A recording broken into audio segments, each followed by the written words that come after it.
Okay, we're not trying to change the orientation. Okay.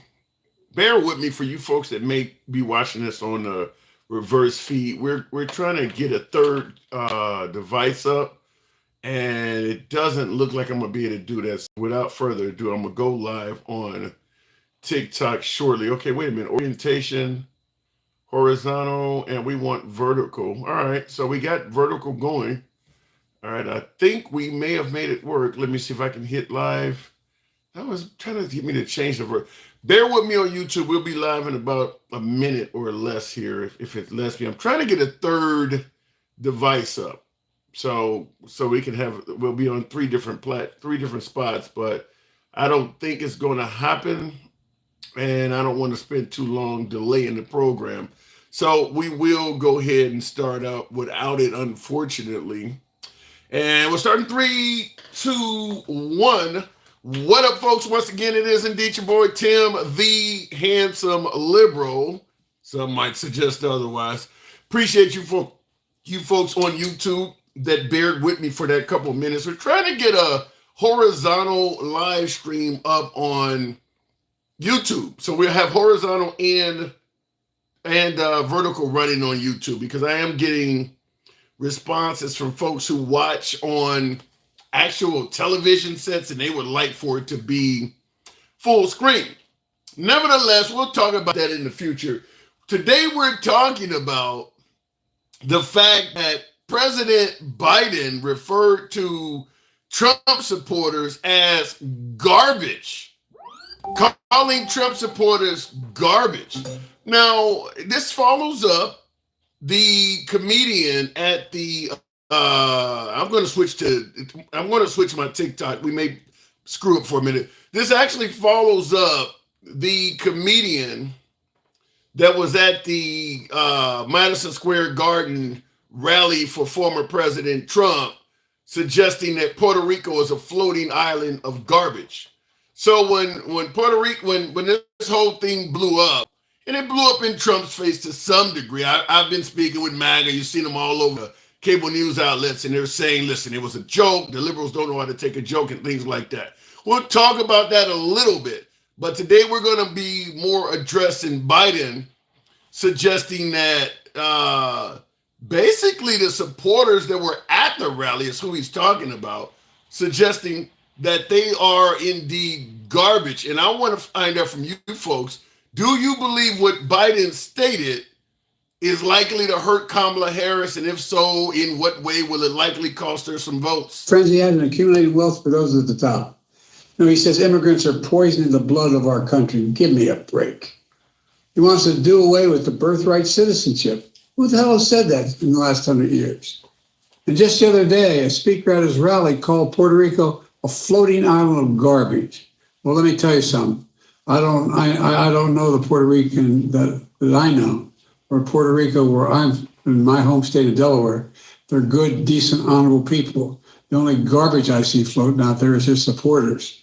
His demonization of things is unconscionable, and it's un-American. It's totally contrary to. So now he tried to walk this back. I'm going to give you my humble opinion. That's bullshit. He clearly said the only garbage out there are his supporters, plural, and he tried to rein it in and make it sound like something else. But at the end of the day, he clearly called MAGA garbage. But what I want to ask you folks is, does it hurt the Democrats? Does it hurt Kamala Harris at all by him saying it? I see in the comments, Didi says he's not running. True, we will get into that. Obviously, Biden is not running for president, but the Democrats, up to and including Kamala Harris, have been addressing pretty much addressing this statement. Now, keep in mind the comedian that referred to Puerto Rico as an island of garbage, he's not running for president either. So neither one of the folks that made these controversial statements is running for president. But I want to contrast whether either one of these statements cost their presidential campaigns any votes. Puerto Rico is a floating island of garbage. Did it cost Trump any votes? MAGA is garbage, Trump supporters is garbage, as Biden stated. Did it cost Kamala Harris any votes? That is what we're going to talk about today. You know how the program is ran, the same way it always has been ran. We are MAGA friendly, been that way since day one. We always shall be that way. Nevertheless, liberals are welcome as well. We don't block, ban, or censor anyone on the program. You don't have to agree with anybody in the damn comments, up to and including the host. You can be critical of anyone on this show. We go left of Bernie Sanders, Trump having dinner with Q. That is how free speech works. So looking straight in the comments, I see somebody says MAGA 2024. Trump never said it. All comedians did. No different than Matt Rife. People think he's hilarious. I've been trying to go see Matt Rife. He is hilarious. Real quick in the comments, Joseph Miller, thank you for the super chat, said it's true though. They tried to overthrow our government to force their own legislation.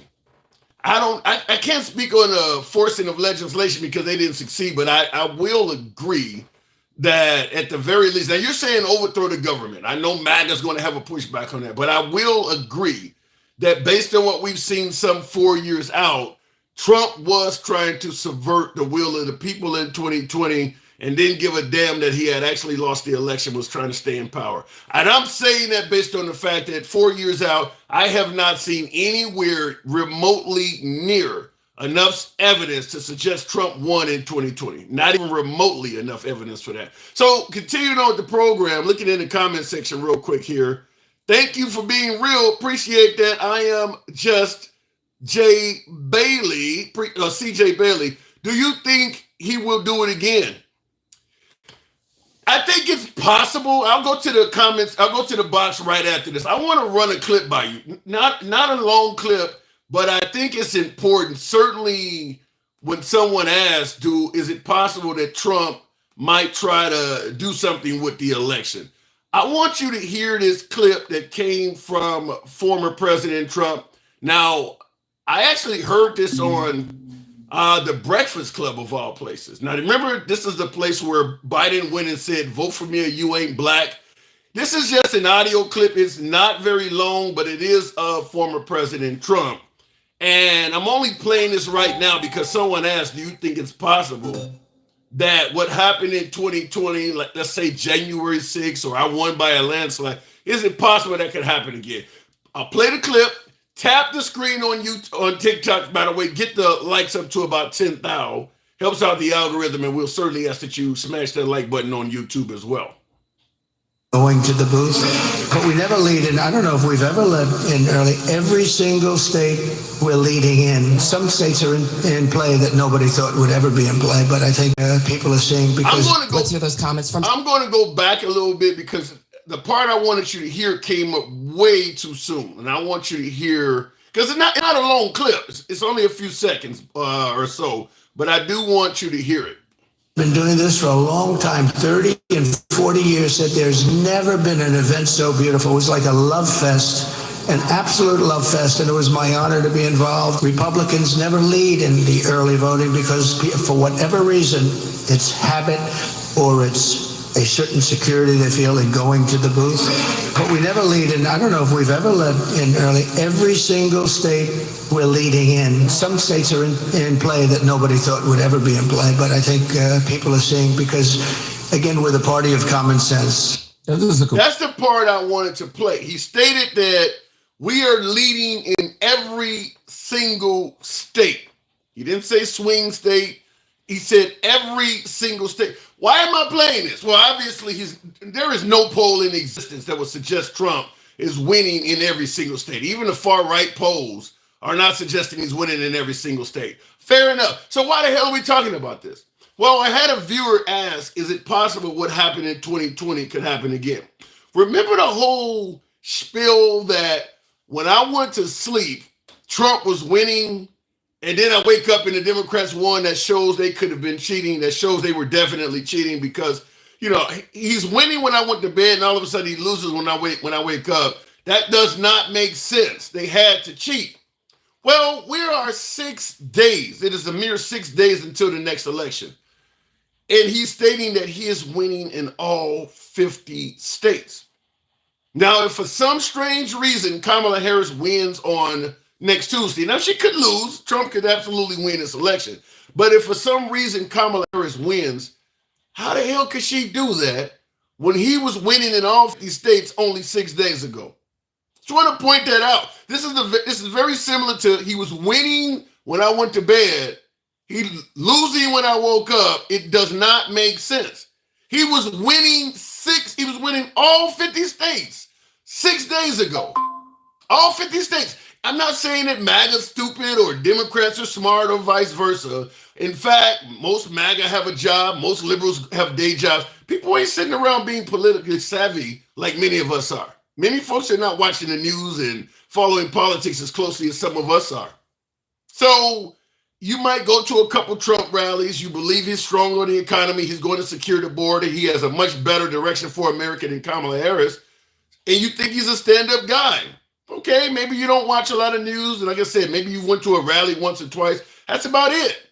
If you believe what he is stating, that he is up in all 50 states, it will make absolutely no sense at all if Kamala Harris wins in 6 days. It will make more sense to believe that the Democrats had to cheat. So I do want to point that out. He should not be saying that he's winning in all 50 states. There is not a shred of evidence to back that up. Going to the box, that should just simply not be said. We'll start the program off with the one and only one of my subscribers, Jeremy. Good evening, Jeremy. Welcome to the program. Why is he saying he's winning in all 50 states? Wins the whole election. Wait. Repeat that. I had the volume. Repeat that again. I think it's probably because he is. Just like when he was telling all the people in 2016 and that he's up in the polls, that he was. But so wait. You actually believe there's a good chance he is leading in the polls in all 50 states? For now, because of early voting. All 50 states. All 50. But I think the blue states are going to flip back to like what they usually are. What? So California. I think a lot of conservatives actually came out and even in the blue states, they came out or voted early. But once early voting's over, I think that the states that he wasn't going to win no matter what, they're going to flip back. But he's probably going to win most of the swing states. Okay. So I want to make sure I hate to ask you this for a third time, but just to get clarity, you do believe there's a good chance right now he is leading in all 50 states? Yep. Oh my God. And what is that based on? Well, just based on, it's kind of an educated guess. Educated? Where you go to Trump University? Where'd you get this education from? Yeah, sure. I went to Trump University. Let's be honest. It's okay. If you've seen the turnout, it's like I remember when I voted. I almost always early votes. 2016, 2020, and now in 2024, it was never nearly as packed as it was in my hometown. And my hometown is like right next to a pretty liberal city. I'm not going to say where exactly, but it's pretty blue. Right. And there were people with full-on red MAGA hats that's just standing in line, packing the place. Okay, fair. I mean, if it's an educated guess, I'll leave it at that. But you're not going to find any poll. I mean, Ronald Reagan won 49 states, and there was a lot more Democrat support for. I mean, there's a lot of people that just flat out hate former President Trump, and a lot of never Trumpers. The idea that he would be leading in all 50 states. That just doesn't resonate on any level. But what I want to ask you is this also. Biden obviously referred to Trump supporters as garbage. Do you think it's going to hurt Kamala Harris? Do you think it's going to cost liberals any votes? I think it'll cost them a small amount of votes. I don't think a whole lot. I don't think this is the end of her career kind of statements. But I do feel that it is an arrow in the Achilles. Bro, shit, if she's losing in all 50 states, her career's over with anyway, according to you. I mean, I don't think I've ever heard of a president that was losing that bad. But she's relatively young for a senator. She'll run for Senate again. Maybe, I don't know. Most of them, like Tim Kaine. I don't know. You could be right, but I don't know. The thing I see it as this, because I guess I'd have to ask you when we had the comedy show at Madison Square Garden the other day. Do you believe that comment suggesting that Puerto Rico is an island of garbage? Do you believe that cost Trump any votes? I don't think so. No? I don't think it cost him any votes. And again, and here's the reason why. Who is talking oftentimes dictates how people are going to take things. So, in addition to the fact that the Trump campaign put out a message saying, hey, we don't necessarily agree with this stuff. Right. Tony Hinchcliffe is a comedian. And if you've ever seen his comedy, I have. Yeah, I think he's funny. I like him. But again, people are going to be are going to not are who are a little undecided. They were probably going to be like, okay, it's a comedian. He probably said some stuff that he probably shouldn't have said, and they may not like it, but they'll give him a pass because he's not Joe Biden. Okay. But why is the Trump administration? Trump is saying I didn't know the guy, and everybody that was responsible for hiring him, everybody's pretending like they had no clue who this guy was, no clue what he was going to say. He had not been vetted. Does that make any sense considering that he roasted Tom Brady? A huge Netflix special. You would never go out and hire a comedian for something that big that you haven't at least looked at some of his material. Does that make sense at all to you? I think it's one of those moments where they were kind of like, well, we don't want to completely censor or comedy because that's a good way to make yourself now look particularly good. Comedy is funniest when it's not censored. But in this case, this might have been a misstep on their part. They probably were thinking think about Trump's kind of general demeanor. He goes on places like Joe Rogan or Aiden Ross's streams where there's far less scripting. There's far less. It's a lot more from the hip. Yeah. And everything is done in a way that is designed to sound more authentic. So what would be less authentic than saying, you're not allowed to say this, you're not allowed to say that, you're not allowed to make this joke, you're not allowed to make that joke. Well, but I'm hearing that he was reading those jokes from the teleprompter. Apparently he wanted to call Kamala Harris the C word, which is obviously very insulting to women. And they actually were at word of that and they stopped her from doing it. So it sounds like they kind of did know what he was going to say. Even though they're telling you otherwise, it sounds like they kind of didn't know what he was going to get up there and say. It's kind of hard to know, truly. It's easy to Monday quarterback this, but I'll say this. It is definitely a little suspicious. I wonder if perhaps we know now that Tony was also referencing that Puerto Rico has a large trash problem, and they do. They what? Have a lot of what? Not other people, but of actual physical trash. He said it's a floating island of garbage known as Puerto Rico. What are you talking about? No. Not the people itself. But that Puerto Rico has a very big problem with their governments, with their waste management. An actual waste management problem. So you think that comedian was not talking about any of the citizens? He was only talking about actual trash. I think he was saying, hey, this place sucks because they don't clean up their damn trash. Did anybody else watching it take it that way? Because, I mean, you see them backing up. Now, the island has a lot of trash on it. It has a lot of trash on it. So why is the Trump administration saying, well, his views are not coinciding with ours? I mean, trash is trash. They probably saw the delivery and the response, and they were like, whoa, we meant this. We thought people would get what we're talking about. But we didn't think that people would take it as all these people are trash. And that's assuming that they knew what was in the script. They probably had some intern who's underpaid or something like that. Nope, at best. And then just left everything in. And the people who, like Trump himself, probably never saw a single ounce of the actual script.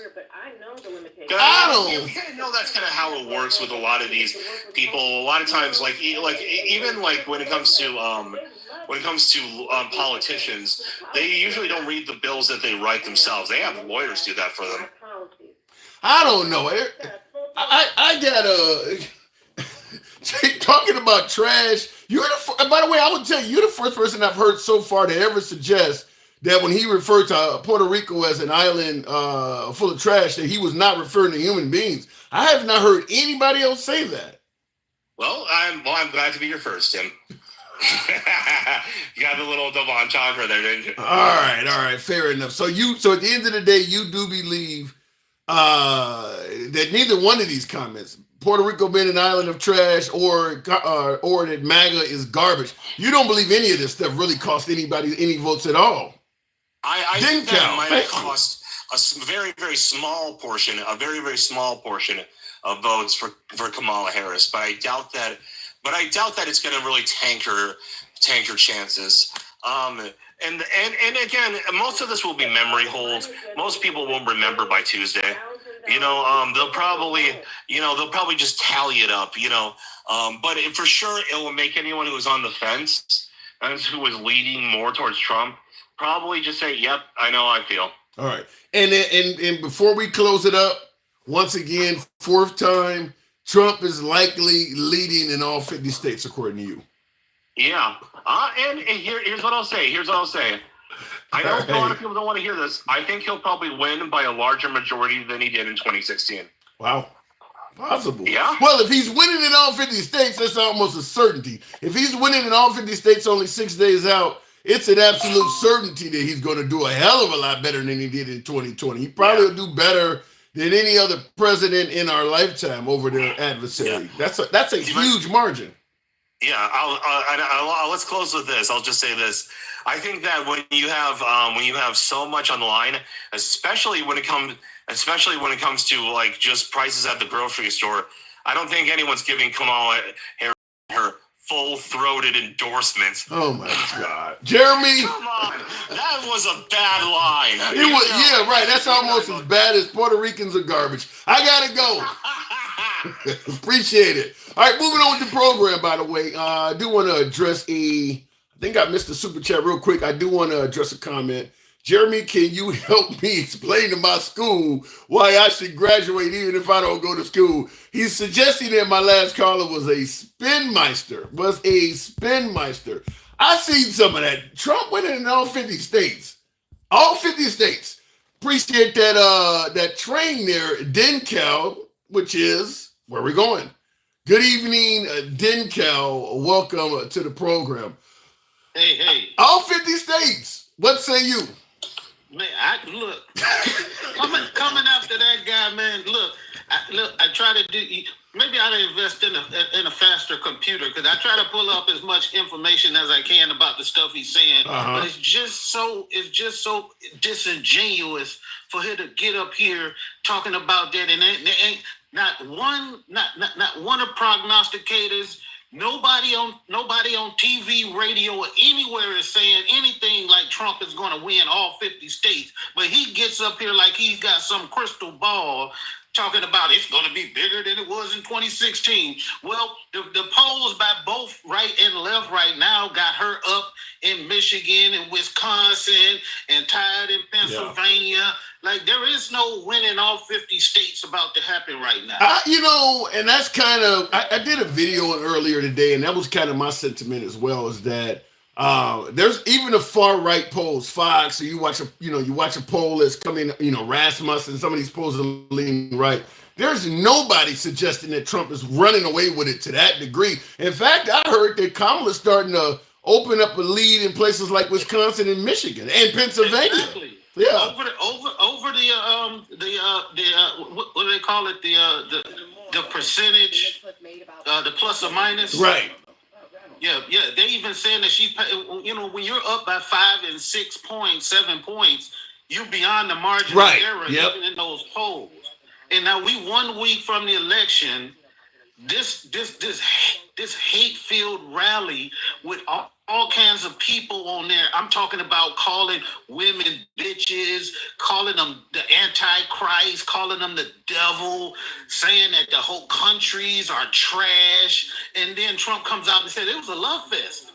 Yeah. Well, you know that I got to give a shout out to Trump. Anything that goes wrong with MAGA, he gonna say it's a love fest. He said January 6th is a love fest. I'll be glad after the 5th when you can stop saying you give him credit for stuff. If that one statement you get to stop saying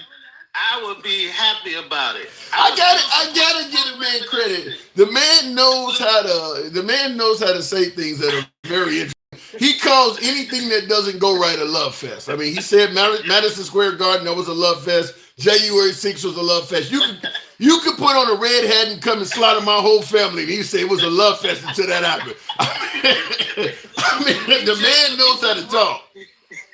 He just rolled into one of his rallies today in a garbage truck. In a garbage truck. But is that not slick? That's like wearing a deplorables t-shirt. Is that not a slick campaign trick? Just the same as going to a McDonald's and denying them people, a minimum wage increase and won't let them collective bargain, but smiling in their face, talking about how much he loves them. Yeah. In all honesty, to me, consider how savvy Trump is on this stuff. To me, he would make a better campaign advisor than someone campaigning. I mean, because he would be the one, because all of that dump truck and going to McDonald's, you can probably believe that's him that came up with that. He's pretty good. Him. And that is why ain't no way you could tell me that comedian got up there on the stage representing him before his rally and Trump did not know what he was going to do. There's no way. His whole thing is about central casting. He says it all the time. He wants people to look and present themselves in a specific way to represent him. Yeah, to me, the joke went bad, and a lot of Hispanics are pissed off, and they had to backtrack because I think they could see they were losing votes. But yeah, the idea that they didn't know what this comedian was going to do, and they came as a total shock. As many folks have brought up, including myself, about his roast with Tom Brady. He said racist things about Jews and blacks on that roast. So they clearly, I forget what he said about Kevin Hart, but he talked about Jewish people and money. I mean, he said racist things there that day. So they knew, I think he was hired not because they didn't know because they did know what he was going to say. Right. Yeah. And to the man who consumes all things entertainment by the name of Trump, who's probably got 8 TVs set up in his bedroom so he can monitor all types of entertainment. There's no way he didn't know. He's still saying today, I don't even know who the guy is. I don't think anybody believes that. But let me ask you this question. Coming from, nobody believes that. Coming from YouTube, Christopher, I didn't want to go through the whole long last name, but he says, why are we still talking about Tony Hinchcliffe, the comedian? Why are we still even talking about that? In other words, it's irrelevant. This is what you often hear when you bring up the Haitian migrants eating cats and dogs. I get it all. Why are you still talking about that? Or January 6th? Why are you still discussing that? Or the 2020 election? Why won't you guys get over that? Why are we still discussing this comedian? And that's the same person that would tell us, why are we still talking about racism? Well, can we just forget about it? I guarantee you that guy or female, whoever wrote in that comment, would probably tell a black person to his face, racism would probably go away if you guys just let it go. Yeah, and probably still talking about Kamala Harris's record as a district attorney, Biden's 94 crime bill. All of that's fair game, but Haitian migrants from a month ago, that shit's too old. Let's move on. 2 days ago, the man said a whole country was a trash can. Yeah. While Trump says it all the time in his meetings, in his interviews. He calls us a big trash can. They dump their immigrants in us like a trash. He calls this country garbage all the time. Yeah. And in the comments, real quick, Christopher responded and said, when did I say it? We're not saying you said it, Chris. We're saying you likely would have that mindset that, while you believe what happened with the comedian at Madison Square Garden, why are we still discussing that? You probably wouldn't have any problem discussing Kamala Harris as a DA or Willie Brown or the crime bill. That's what we're talking about, is that if it hurts the right, let's not talk about anything that's that far back. But you got folks like Trump talking about Willie Brown was on a helicopter with him and shit like that. And on their way down about the crash, Willie Brown told them about Kamala Harris and how bad she was. Yeah, I don't know why Willie Brown would look at him and say, because this is like years later, and look at Trump, who was not running for president at all at that time, and say, we don't really know each other that well, and this might not mean anything to you now, but 20, 30 years from, I slept well. I mean, why would he bring that up during a life and death? And by the way, that wasn't even the guy who was on the helicopter with. Maybe they were in one of them locker room conversations, telling about their conquest. So, but one thing I do want to say about sure. about Jeremy and his talking about he don't think it changed. That is unequivocally wrong. What about Biden? What about Biden calling Maga garbage? Did that cost Kamala Harris any votes? I can get to that one in a second. I just want to prove my point. Sure. We know that Bad Bunny, the biggest Puerto Rican. I had never heard of that dude. I had never heard of him. I just heard his name because I think he was dating like one of the Kardashians or what. I've never heard his music or anything, but I know he's probably one of the biggest ones. Okay. He came out with his 45 million followers. And the other guy, I don't know if you remember at that Trump rally when Trump called the Puerto Rican rapper or something. He thought he was a woman. Yes. We talked about it on the show. Yeah, I remember that.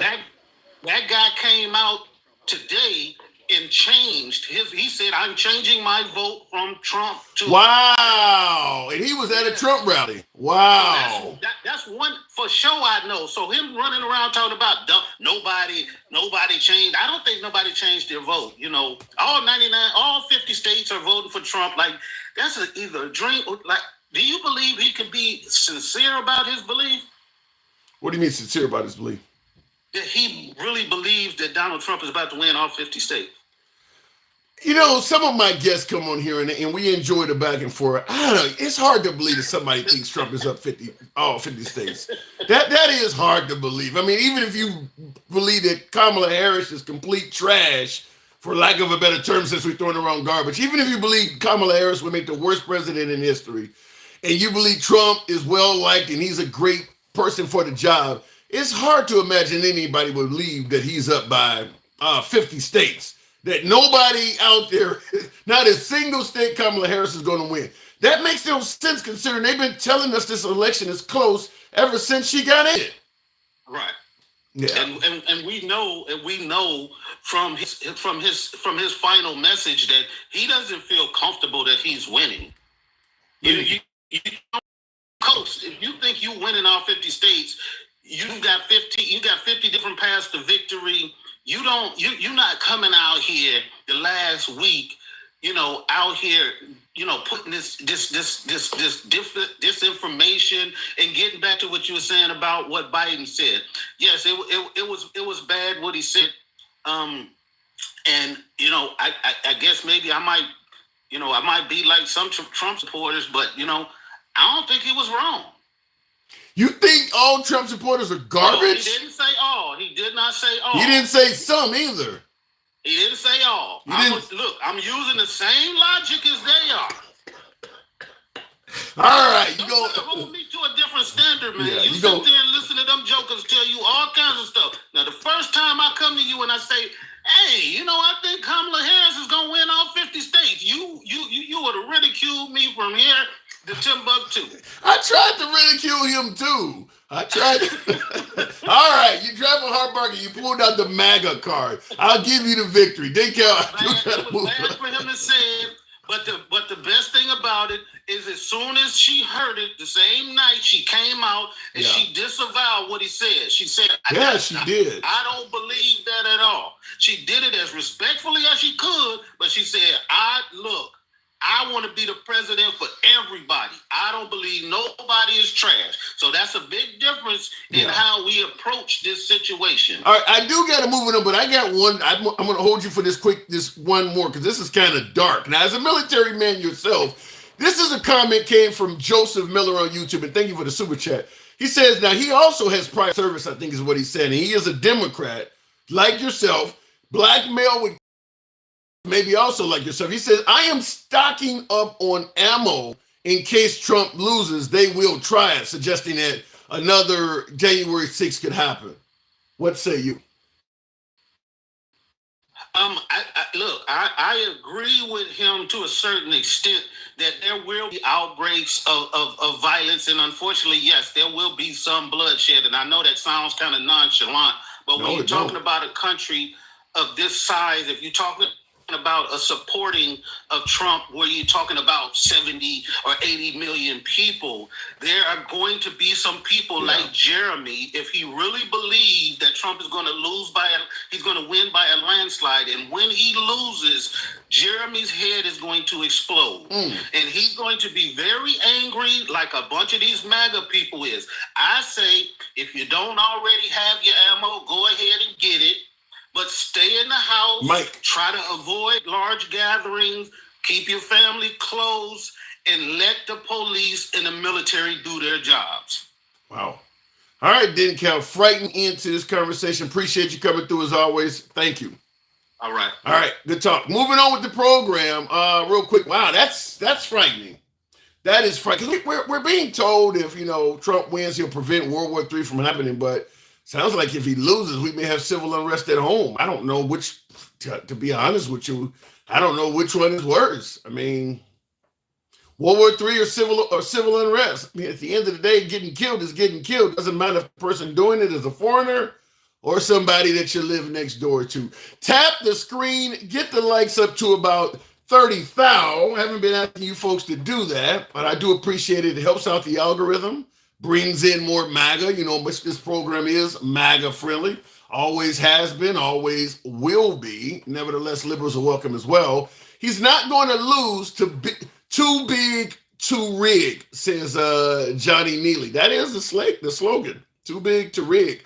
We as Americans should be fighting with each other and for each other, not against each other.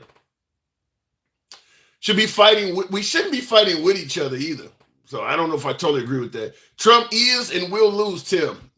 I don't know. I mean, listen, at the end of the day, my take on I'll give you my take on the Puerto Rico and the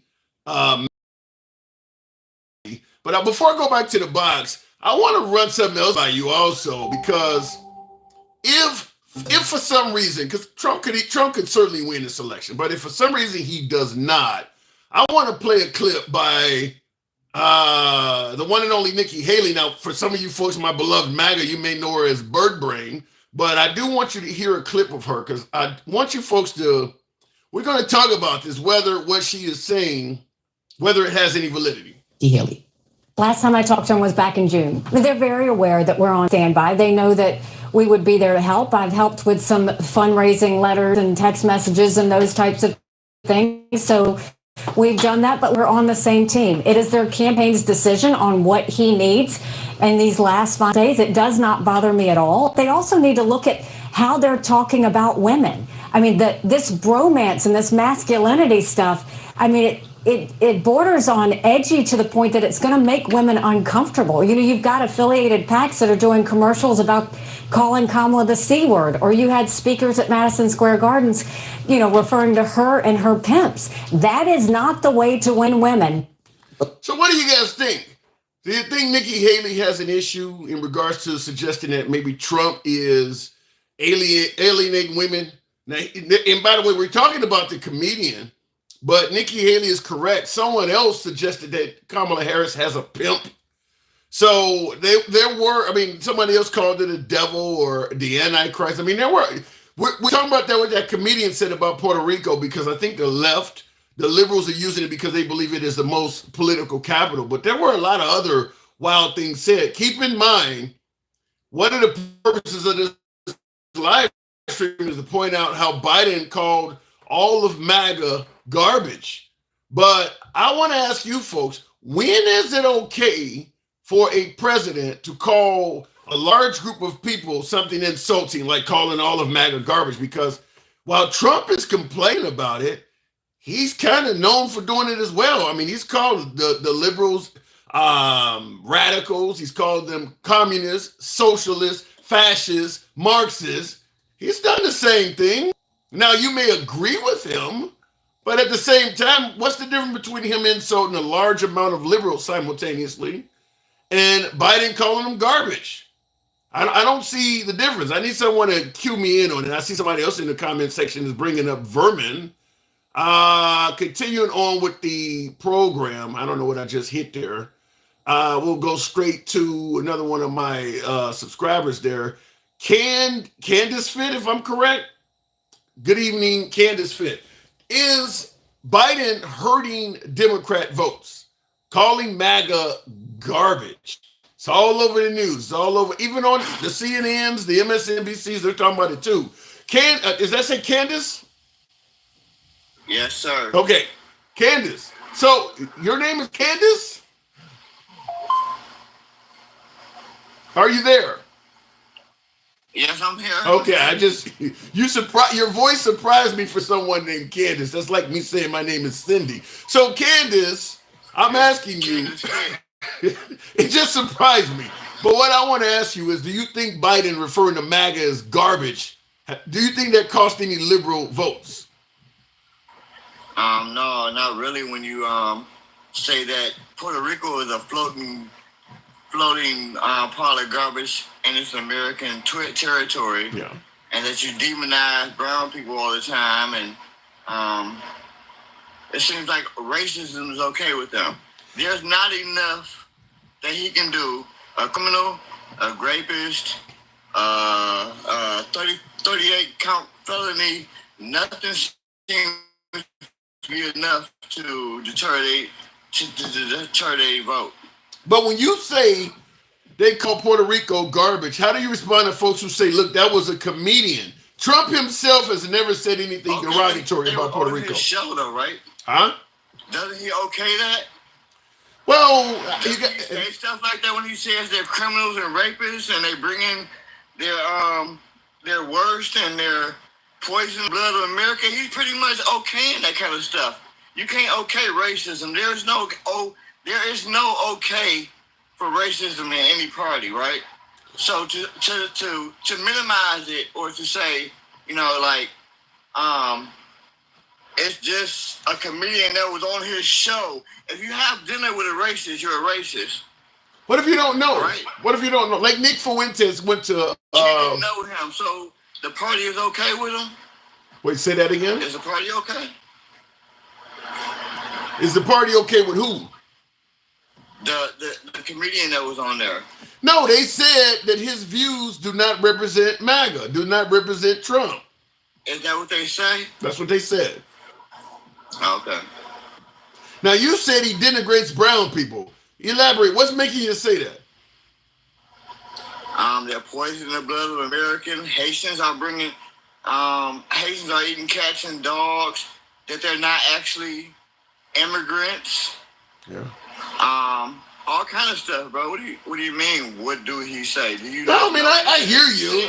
Look, you actually say this kind of stuff on your show, but then you ask me like stuff that you already know. Well, I know some of it, but I always want to make sure to guess, because every show we got new people watching. So when you make something that's might be a controversial statement, even if I've said it before, a lot of new people are listening. So I want you to back up your statement. Everybody can't reference old shows like you might. I get your point. And I appreciate your support, but I always have you elaborate on what you're saying for that very reason. Yeah, I just don't see any policies. What kind of economic policies or child care policies or any kind of policies that Trump has? Well, they want the border secure, and they believe that Biden and Harris has been a complete failure at it. Why didn't he pass the bill? Why didn't Congress pass the bill? Well, there was money in it for the Ukraine and Israel, and they didn't favor that. And they didn't believe it. Part of the bill. Huh? They did pass that part of the bill, and they still didn't pass the border bill. I didn't say it was a good idea. I'm just telling you what they did. And why haven't Congress came back? And why haven't Congress came back to provide more money for the stuff that's going on down south, the hurricane stuff going down south? That's a good question. I have not even heard them complaining about that anymore. Where's Mike Johnson? That's a good question. At the end of the day, look, you're correct. A lot of this stuff I already know, but the fact is they're using it as political capital. It was never about giving the hurricane victims more money. It was about using them as pawns to suggest the Democrats ain't doing a damn thing for them. Brown people and fear mongering. Say that again. Yeah, well, but is it possible there's fear mongering on both sides? I haven't heard any fear mongering on the left side, and I haven't heard any policies from the GOP besides like deporting everybody. Like, how are you gonna deport? How are you gonna do mass deportation? How are you gonna put homeless people in concentration camps? Some of the stuff you're saying. I haven't heard anything positive coming from them, like child care, health care. All it is demonization and hatred. Like, where's the policies? Where's the... You haven't heard, and I see the comments, Pool 3011 is saying, what about calling it a Hitler rally? You haven't heard any demonization coming from the left at all? The very phrase, we're not going back, suggests that the Republicans are trying to take folks back to some darker period. Uh-huh. Racism, hanging people from trees and stuff? Yeah. Do you believe the Republicans are trying to do that? No, I'm saying that's the stuff they be saying. That's the stuff that I hear is... Where the hell are you hearing that at? They call people, the N-words all on Facebook and on TikTok. I'm on a lot of sites. I talk to a lot of Maga. You hear people are calling you the N-word and talking about hanging you from a tree. I get called all kinds of names. I don't even get called nothing that bad. Wow. A lot of TikToks, and they get on there and they say nigga. You know what I mean? Wow. Okay. People are their whole policy is hatred, bro. I don't understand. Yeah. I don't understand a policy for children. I don't understand a policy for healthcare or for education or for anything positive. All I hear is Mexicans are doing this, Haitians are doing that. You know what I mean? Like, so I'm gonna ask a question that I often ask on the program when someone states what you just did. And by the way, Mike the Sailor, yeehaw! Appreciate that. You put a hat and mustache on Nikki Haley. Wow. I will ask you this though, considering you're saying that Trump is running a campaign of hate. Why are there so many brothers like you and me voting for him? We want to know that too. I want to know that too because they feel they want to be close to they coons, bro. I don't know, bro. That's a good question. That's a good question, bro. They feel that if they get close to him, they're going to be all right. Well, he does. I don't know, bro. I will tell you, because Tim Scott is going to be all right. He does reward loyalty. Yeah, but the ones that's going to reap the repercussions, they don't understand what they're going through, man. Like, they trying to rip education from you, bro. They trying to make you dumb and work for crumbs, for the corporate America. Well, before I'm moving on, I have to ask this question because I hear this all the time. If Trump is as bad as you're suggesting, we had him for 4 years in office already. Why didn't he do all of this wild stuff?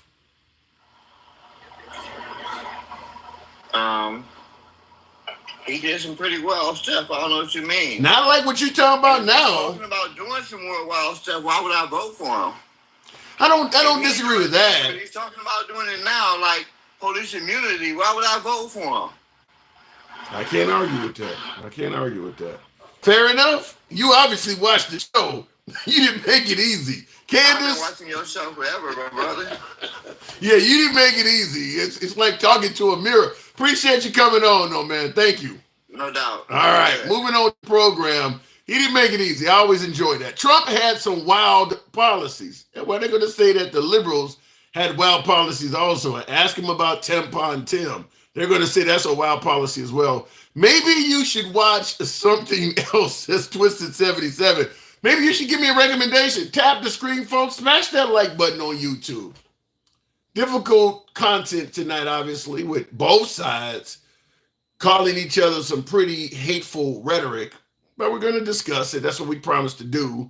And what do you guys think about Nikki Haley here suggesting that that what Trump is doing is costing women votes? Now, unfortunately for me and my program, I don't have enough female viewers because I would like to hear from some females, MAGA or otherwise. I would like to hear from some females on what Nikki Haley has stated. I see somebody in the comments said Nikki Haley is an Indian and gave her real. I don't know if that has anything to do with what she just said, though. But I would like to hear from some females on this as well. Tap the screen, get us up to about 40,000. I'm gonna move the program on. She finally told the truth. Says, is that Shalom? I'm about to say Shalimar, one of the singers from the 80s. It's true. Did you listen to that rally? Yeah, I listened to the rally. A lot of controversial stuff said there. But as Trump stated, it was a love fest. Trump said it was a love fest. Harris is Irish, Syrian, and Jewish from her dad's side, says Yasmin. Why does this keep coming up? Once you're born in America, you're American. That's it. I mean, most of us in this country have ancestry from other places. I mean, if you're not Native American, there's a really good chance that if you did a DNA test, a whole bunch of shit would pop up. None of us go by the countries of, I mean, you're American. I always say this on the program. You're either black, white, Hispanic, Asian, or Native American. That's it. If you're born in America, you're black, white, Asian, Hispanic, or Native American. You don't go by the country your mom was born in. Does Kamala Harris even have a visa? Or better yet, does she speak the language of India? Does she have residency in Jamaica? She's not. That's her ancestry, but she's American. I mean, if that's the case, do we go around calling George Washington English? He wasn't born here. I mean, that doesn't make it. Other than for the sole purpose of otherizing these folks, it doesn't make sense. I mean, if that's the case, none of the founding fathers should be referred to as American. All of them came from somewhere else. We call them American. I don't know why all of a sudden Kamala Harris is being called by her parents' origin. It doesn't make any sense. I was born here, but plenty of Hispanics say I am proud to be Puerto Rican, PR, DR, Mexican, etc. Well, it's a difference between what you're proud to be and what you actually are. I mean, if you're born in America, you're an American. If that's the case, then you should identify men that want to be girls. If you're going to just let people go by whatever the hell they want to say they are, then, okay, well, I identify as a woman. Shout out to my ugly ass. Let me go back to the box. You guys are crazy. Continuing on with the program, I wanted to go to another subscriber there, Mr. Walter. Good evening. Welcome to the program. Now, Biden apparently called all of Maga garbage. Mr. Walter, good evening. Hey, good evening tonight. Hey. Yeah, I heard that, and it's probably a shitty thing to say. Probably. I think it really. I mean, it's a shitty thing to say. Yeah. I will say this though. I don't think it really affected anybody who was on the fence. You know what I'm saying? I mean, versus the other one with the the garbage. So let me ask you: do you say Biden's didn't affect anybody on the fence? So you don't think it really cost a lot of votes? Do you think Puerto Rico is an island of garbage cost any votes?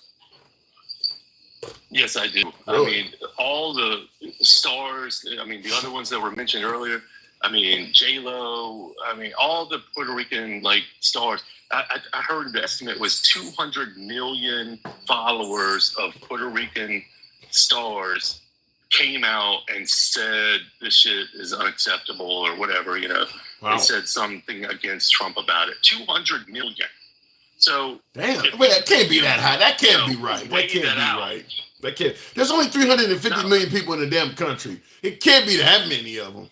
That's okay. That's worldwide, probably. Yeah, maybe worldwide. Maybe worldwide. Social media followers. However, you weigh that against the people that would be upset about deplorables or garbage. I mean, it is not. It's apples and oranges. I mean, listen. He shouldn't have said it. Yeah. I'm just saying, you're president of the United States. You shouldn't have said that. However, it's not going to affect people sitting on the fence. Yeah, I will say this as well. But if you're... Go ahead. I just saying, if you're a Puerto Rican or you have family that's Puerto Rican, that shit was really offensive. Yeah. I mean, that would definitely sway a vote if you were sitting on the fence. I don't know how many of them were sitting on the fence, but there's a lot of Puerto Rican voters in swing states. I don't know if you've seen the numbers. Pennsylvania, I mean, there's a lot of them. It's not a little bit, it's a lot. Yeah, I've heard that too. Now, see the comments Michael is saying, he clarified himself today. Why are you saying that? Are you talking about Biden? Because now both of them tried to spin what came out. Trump has tried to clarify the comedian. Biden has tried. I'm not going to, in my opinion, neither one of their clarifications are acceptable. When Biden referred to Trump supporters, he clearly used it in a plural sense. He was clearly calling them garbage. His clarification, they took off the letter S and tried to make it sound like he was only referring to the comedian. If you listen to his clarification, it doesn't match up. I mean, the guy meant what he said. I agree. Yeah, he meant what he said, and when he got in trouble, just like the Trump campaign, they probably support what that comedian said. But when they got in trouble, just like Biden did, they tried to backtrack. No, I agree that that's bullshit, you know. But did Trump actually come out and say anything? Trump himself or the campaign? I think he said something to Hannity about it. I think he finally, I mean, but look, he took forever to do it. I don't think anybody believes it. Okay. I mean, yeah, I mean, you know, at some point, something like that, when he came on stage, there was a 4-hour gap between the time, because the comedian was an opener. By the time Trump came on stage, that comment had been 4 hours old. If he had came out and immediately said something, then yeah, but they tried their best to everything from we don't know who the hell this guy is to we didn't know he was going to say that. And I mean, they tried to spin it in every way possible to finally come out. Well, you know, it's too late by that point. Yeah, no. Like, and also, it wasn't just that guy. I mean, there was a number of people who spoke that night that said some fucked up shit. I mean, even Tucker Carlson, you know, was like Malaysian Samoan or whatever. I mean, you know, Dwayne The Rock Johnson Samoan. I mean, how is that not going to piss off people, you know, other people? I mean, this is supposed to be your rally for, you know, bringing people to vote for you. And every fucking speaker said something very derisive, fucked up shit. Wow. And I heard, because Nikki Haley talks about they, you know, potentially losing the women's vote. I think out of Trump had like 20 some odd speakers. 6 of them were women. It was almost all dudes. And that's what they're saying is that they're losing women votes because they got this bromance going on. Tucker Carlson is talking about, you know, spanking women and daddy's home. So apparently they do believe that Trump is really, really hemorrhaging women. Now, I get women on the program, not a lot, but there do seem to be a ample amount of women supporting Trump, though. No, that's not true, man. If you look at the data, I think it's something to be like 80-20 breaking from Kamala. I mean, it's by far. You think she's going to get 80% of the women's vote? That's what the data is looking at. Yes. So what is it? A bunch of MAGA wives telling a lie to their husbands? Yes. I mean, some of them, yes, there are. If she gets, now keep in mind. The voting booth. Go ahead. I'm just saying, you get in the voting booth, you don't have to tell your husband what you really 80%. You know, and that happens. That happens. Yeah, I will say. Look, I don't know, but this is my gut feeling is that women are going to carry this election for Kamala. If she went going to be because of a huge outpouring of young people and women who are voting for her. Yeah. It's not going to be white dudes, you know, obviously, but you know, that's what's going to happen. If it happens, that's what's going to happen. Yeah, I think now 80% is an insanely high number. I don't know if I agree with that, but I did hear that 53% of, in terms of gender, man versus woman, women have 53%. So there are more women voters than men. And Kamala Harris, last I heard, was up 15 points, which I guess ain't that, well, now it can't be 80%. That's ridiculously high. If she's up 80%, she won, no doubt. But I did hear she was up 15 points over Trump with women. I think Trump is about 6 or 7 points above Kamala with men. But if there are more women and she has that huge margin, it does look like, and we haven't even gotten to Hispanics. I mean, I gotta agree with you in terms of the island of garbage comment. I don't know what the Hispanic vote was for Trump versus Kamala Harris, but my guess is it grew somewhat in favor of Kamala Harris after that. He didn't gain any votes by standing. He only could have lost. Yeah, and he couldn't have insulted the worst demographic, not him, but that comic. I mean, Puerto Ricans make up a lot of voting. They're Americans, so they have voting rights, and there's a lot of them here. So he couldn't have that joke couldn't have fucked him up more if he had said El Salvador or whatever the fuck. But I got a lot of folks but how do you respond to folks like Stevie D in the comments? Folks are saying, look, I don't give a damn what was said. He didn't say it. Why is he getting punished for something he didn't say? Oh, were they at a roast? Or was that a campaign function? It wasn't a roast. Ultimately, it's his campaign. Yeah. That guy is a roast fucking comic, and they're at a Trump campaign. So buck stops with him, motherfucker. Whoever wrote that comment. All right, that's Stevie D's my boy. I gotta move it on, Mr. Walter, but I do agree with you. If you hire somebody and they fuck the World Series, I think the Dodgers hired Ice Cube to come out and rap. If he had came out there and started talking about bitches ain't shit, you're gonna blame the Dodgers. I mean, it is what it is. If he comes out there saying all kinds of awful shit, yeah. So, and he's known for hiring the best people. So there you go. Good point. Best people hired that guy. Good point. Appreciate it, right, buddy. Thanks. Thank you as well. And I see somebody in the comments says he was vetted. Well, Ice Cube, if you vet Ice Cube, you're going to get NWA. So it's not a shocker that he might revert back to the 90s and open up with bitches ain't shit. Who, by the way, that's not him. Whose song is that? Is that the Dog Pound Bitches Ain't Shit Hoes and Tricks? Anyway, but yeah, what I'm saying is that if for some reason Ice Cube came out there singing some of the anthems from NWA, such as F the Police, one of his well-known hits, you wouldn't blame Cube. Well, you blame him too, but you would blame the Dodgers for hiring him. Can you imagine the head of Major League Baseball? Why are you blaming me? I didn't say it. He's the one that said after. No, you would blame him. Just like when Colin Kaepernick was taking the knee, they were blaming the NFL. So it's what it is. And let me ask you this, folks, before I move on to the next caller. I want to ask you folks this, particularly my beloved Maga, because you know how we do it. This program is Maga friendly. Just being straight up honest, I want to ask you folks, particularly Maga. That comedian was hired by the Kamala Harris campaign and got up there and said that exact same joke at a Democrat rally. How do you think MAGA would have took it? Would they have just laughed, said it's a comedian?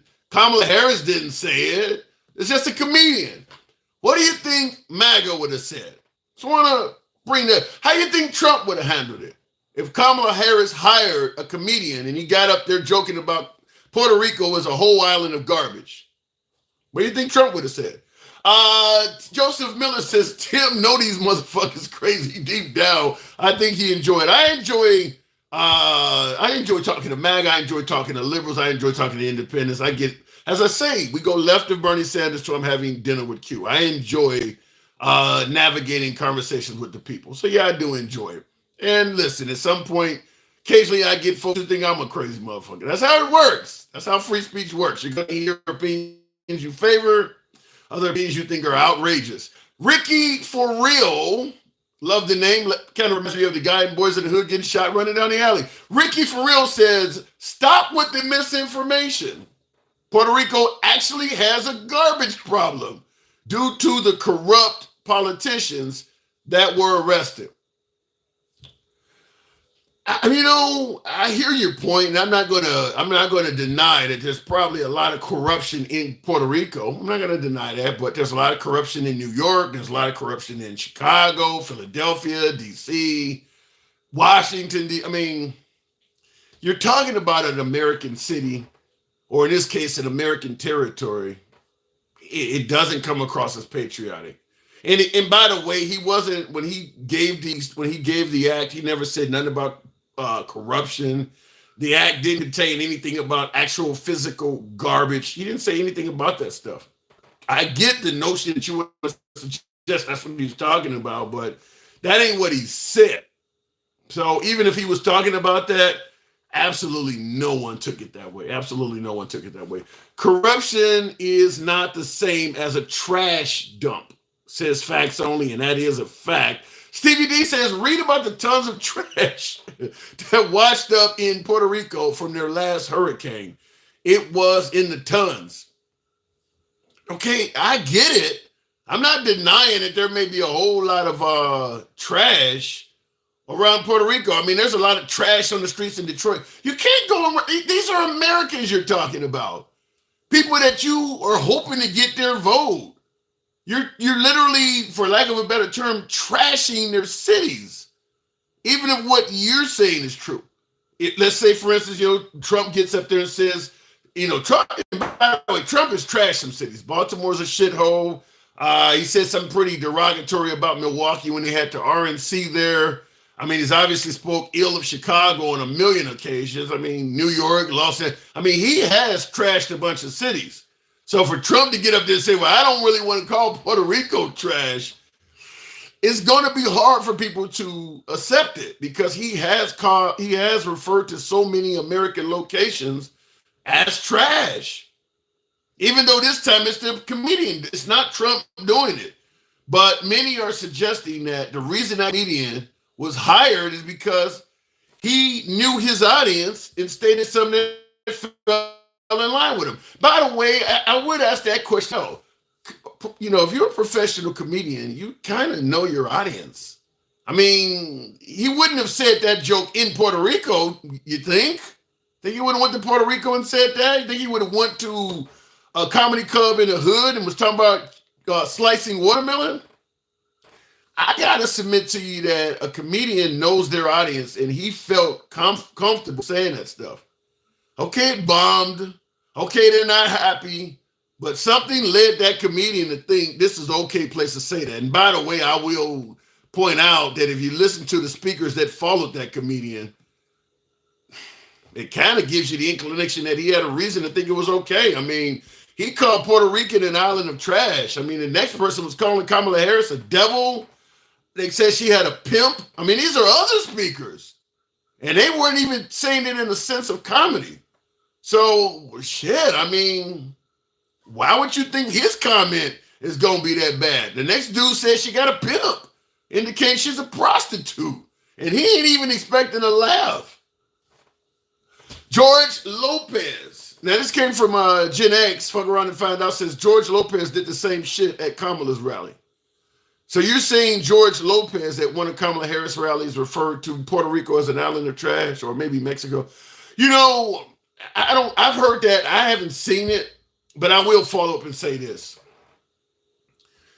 If George Lopez did that, it's akin, and I see somebody said that's a damn lie, but I don't know if it's a lie. I didn't hear it, but I have heard, he's not the first person I've heard say that. But I will say that if George Lopez referred to Mexico or Puerto Rico as a trash island, it's kind of akin to a black person using the N-word to refer to another black person. I agree or disagree on it. I get it. Nobody should be saying the word, but we know how in this country it's a big difference if you got somebody of color joking around using the N-word versus somebody that's not of color joking around using the N-word.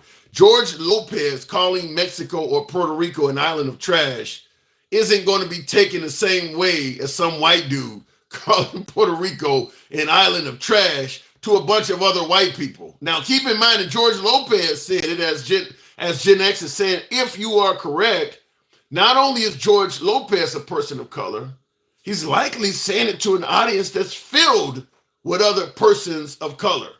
Madison Square Garden wasn't a very diverse audience. I wasn't there, but I gotta assume that because I've been to a couple of Trump rallies. You watch it on TV. It's not a lot of diversity at Trump rallies. Big difference. I just want to say that. Let's excuse it, shaking my head. Truly, TJ, not excusing it, I'm explaining it. And I see in the comments, Katrina, there's a female. I'm trying to get some females on the program. Katrina says, spin it how you want. It was racist. All right. Okay, what is this? Oh, so it's bad because he's white.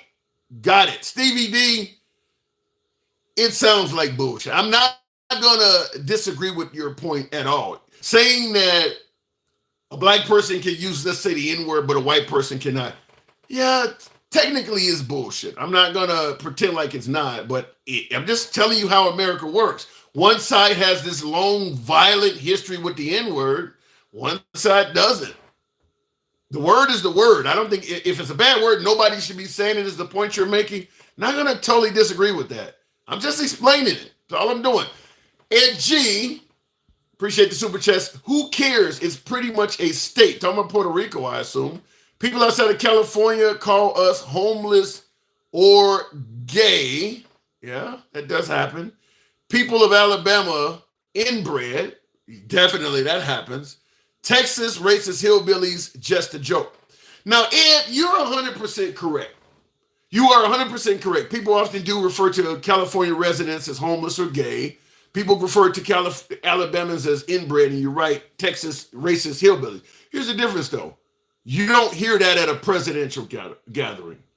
I would submit to you, even though everything you said is correct, if Kamala Harris had a rally and they were saying that stuff, particularly the part about Alabama being inbreds or Texas being racist hillbillies, I don't think MAGA would overlook that as being, as you say, just a joke. I don't think that. Now, California leans left. So if you talk about gay and homelessness in California, just like with the N-word I was bringing up earlier, the Kamala Harris side out may get somewhat of a pass on that.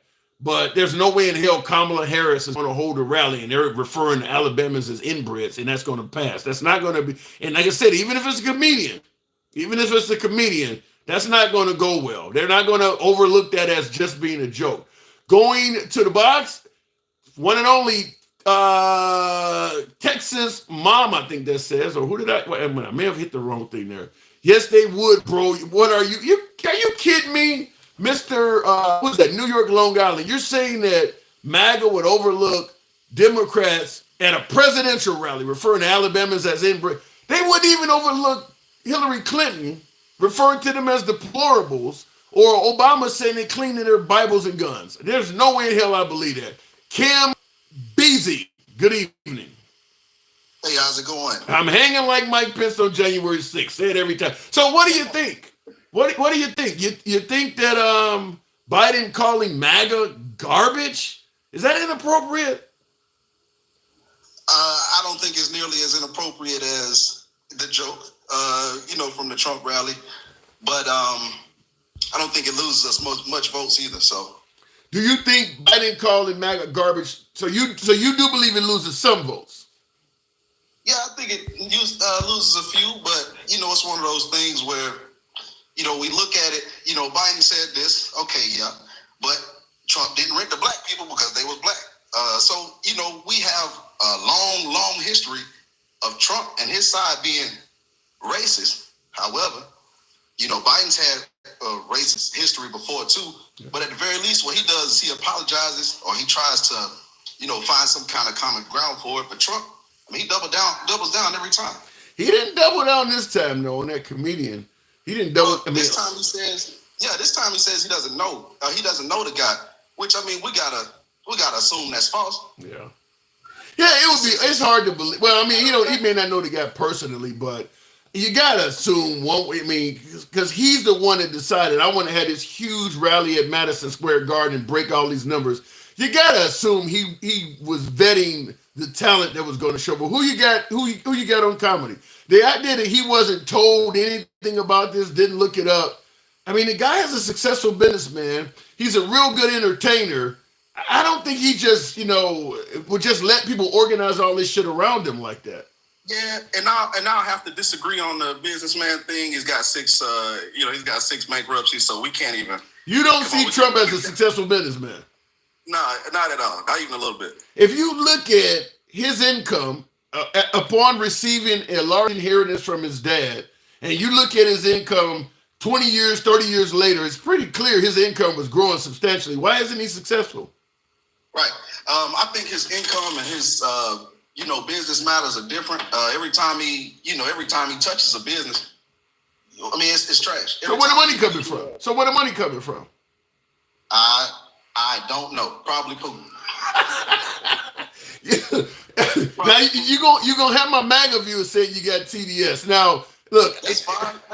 That's I can't wait to hear what they got to say. Yeah. But I mean, it's the truth. Well, I gotta disagree with you. I mean, the guy got golf courses.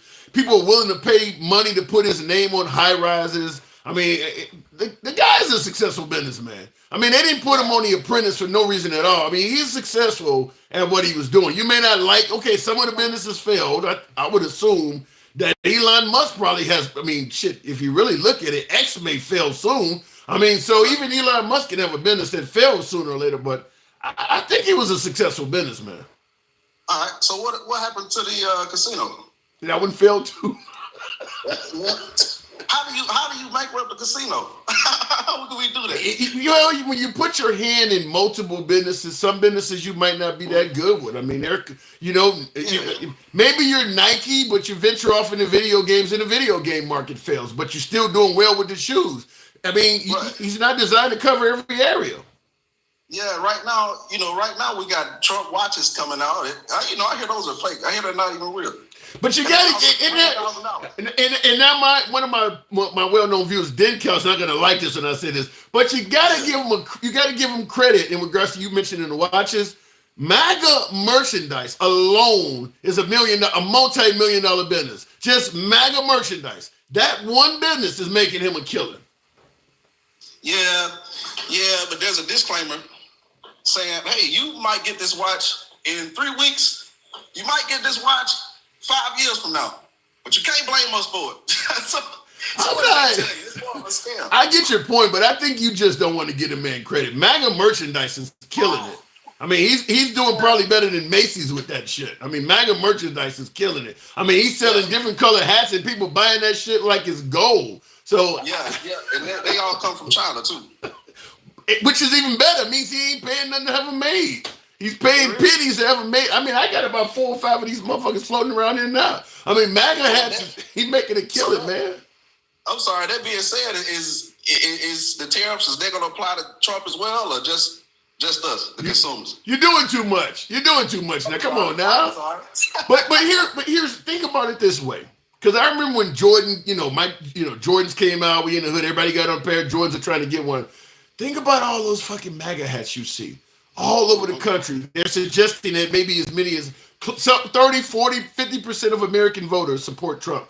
Probably about 80% of them got a MAGA hat. Can you imagine how much? Them hats are like anywhere between $10 and $20 a piece. All of them people, tens of millions of people got a MAGA hat. Tell me that ain't a successful business. That might be a business. That one in particular, yeah. That motherfucker's on fire. That ain't mine. That's a huge business. That one in particular, yeah. But I think, for the most part, everything he touched, man, is either corrupt or it's something going on behind the scenes or it fails. So yeah, I get it, but I get it, but I'll just because that came to my mind, I'll be using it from now on. Anybody who says that Trump is not a successful businessman, I'm gonna bring up the MAGA hat. I mean, the MAGA hat is probably more well known than a pair of Jordans at this point. The MAGA hat is huge. Even if you had 10 cents for every MAGA hat sold, your grandkids would be set for life. I mean, it is that many of them motherfuckers out there. Yeah. No, the hat's popular, but that's just his thing. He's been doing that since 2016. He's obviously got a crowd behind him, but those are his people, man. If we ever tried to run a Trump business that wasn't funded by MAGA, it won't do well. So, from his people, of course they're gonna buy it. Like, I'm an Auburn fan. I'm gonna buy an Auburn hat all day long.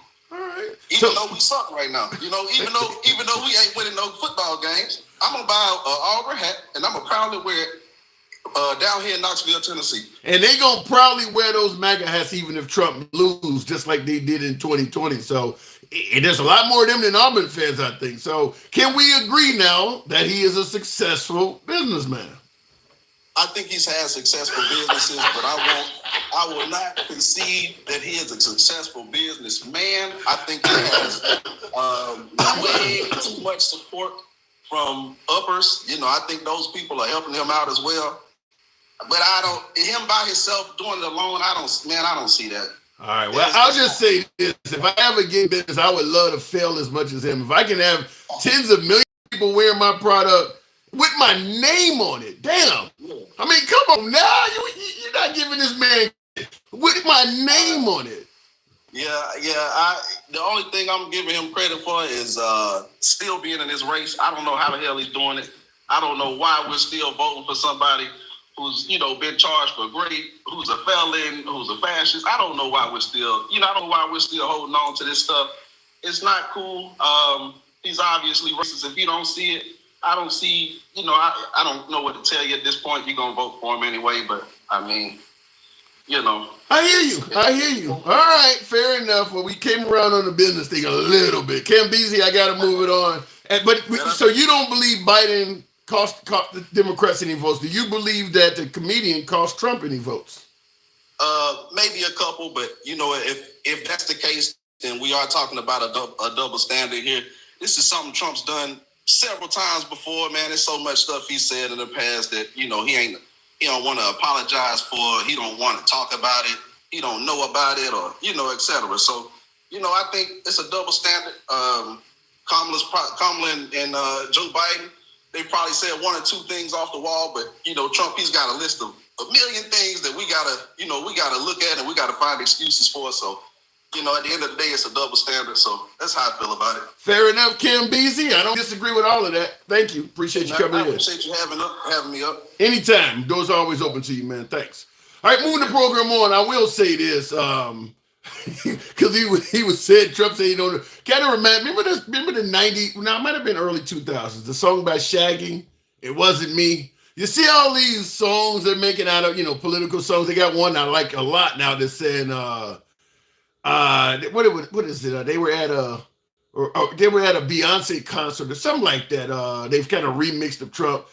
Probably you could play the song "It Wasn't Me" and overlap Trump's voice on it. Get AI, help him do the whole Shaggy routine. Wasn't me, because Trump is really known for saying that. I don't know nothing about this person. Never met him before. It wasn't me. I mean, like Shaggy would say. Dance concert with Beyonce. That's the tune that they've been remixing on TikTok. I kind of like it. It says that Kamala Harris is at a dance concert with Beyonce, and it just jams. It's a pretty good jam. Comedy is... Okay, somebody's playing in the background. Let me cue that off. This is from Poo Poo Fuck You. Is that what that says? Poo Poo Fuck You? Fuck You? I can't. Sounds like someone an Asian would say with a bad pronunciation. Comedy is art that requires thought. You can't just be racist and say it's a joke. Richard Pryor did racist bits, but it said something deeper. Tony didn't. Let me see if I can decipher that. Thank you for the super chat, Poo Poo. Comedy is art that requires thought. Sometimes, some physical, they don't always require thought, but it usually does. I'll give you that. He says you can't just be racist and say it's a joke. And he mentioned Richard Pryor did racist bits, but it said something deeper, and Tony didn't. I'm kind of lost at the end of that, but you can't just be racist and say it's a joke. You might be able to. I think if you're funny, you're funny, and if you know your audience, you could go say something to your audience that's hilarious, and you may not have it in your heart. I think you could be racist and say it's just a joke and not mean it. I mean, I could see that possibly happening. I mean, you could have a black person that's self-deprecating and say things about themselves that echoes what a racist may say about blacks. Clearly, he don't hate blacks. He is one of them. So I don't totally agree with that. I think you can say racist things and not be racist yourself. I believe you can do that. You as you stated, comedy requires thought. If you think about it hard enough, you could probably do it. I mean, maybe you got white friends. You ever see, let's say the Jeffersons, Archie Bunker. Now, what is the guy, Carroll? I can't think of his first name, but the late Carroll who played Archie Bunker. He clearly was not a racist in real life. He was not a racist in real life. I don't know if Sherman Hensley was either. I don't believe he was either. The guy who played George Jefferson. Both of them are long gone now. But they clearly joked around with racist material. So Carol O'Connor, that's who I'm thinking about. Yeah, I do believe you can actually say racist things as a form of comedy and not be racist at all. You may have friends of a different race. And y'all just get together and say all kinds of crazy bits. I have done it before. So I know it can be done. And I got a lot of friends from all sides. It can be done. It can be done. But most white people, wow. Now, Mr. Okos74 says, but most white people are racist. I don't know if I believe. You really believe that most white people in America are racist? Wow. 2024, you believe that? I don't, you know, before I move on to the next caller, I'll point this out. During the era of slavery, only 1% of whites owned slaves because it cost a fortune to own a slave, feed them and house them and all. Most white people could not afford to own slaves. So with only 1% owning slaves, how the hell did slavery continue? Because the rest of the folks turned a blind eye to it. That's where I think you may be more aiming for, is that category. I don't think most white people are racist, but I do think if you had I'm not talking about Trump or Kamala Harris, but let's say you had a candidate that was giving you the America you wanted, was going to lead America down the right direction, fatten up your pocketbooks, make you comfortable, but they were racist. But the racist policies that they're imposing are not going to affect you at all. But their economy and their direction for America is going to greatly benefit your life. I do believe a lot of white people would turn a blind eye to it. Not saying they're racist. I'm saying that I do believe a lot of folks would turn a blind eye to racist policies as long as it's not going to affect them. Case in point, Trump is stating he wants to give police immunity in liberal cities. I don't think any white person in America wants police that deal with them on a regular basis to have immunity. I don't think any white person would want police dealing with them on a regular basis to be allowed to stop and frisk them. But if you're going to do it to them over there and it's going to make the country safer, I'll turn a blind eye to it. I do believe that's how a lot of this stuff happens. It's not that people are racist, it's that, you know, I think Martin Luther King said it best. The best way for evil to succeed is for good men to stand by and do nothing.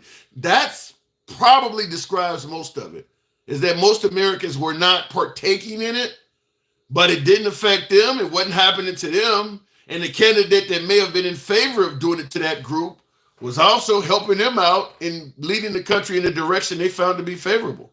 So they didn't say nothing about it. They just let it happen. That's where I believe you would find a larger group of people. I don't believe that all white people are racist. Real quick, I wanted to respond to a super chat real quick, and thank you folks for tapping the screen. Will G, I think I saw that in there. That was Will G said, MAGA is relieved that the president of the United States said what he said because now they feel they aren't the only ones saying cringe things. I believe that's true, but I have to say Biden and Hillary were correct. So you believe, wow. So you agree with Biden that MAGA's garbage, and you agree with Hillary Clinton that they're deplorables. I don't believe a president should say that. I just don't. I think it's divisive as hell. Yankees are winning 2-0 on Johnny Lowe.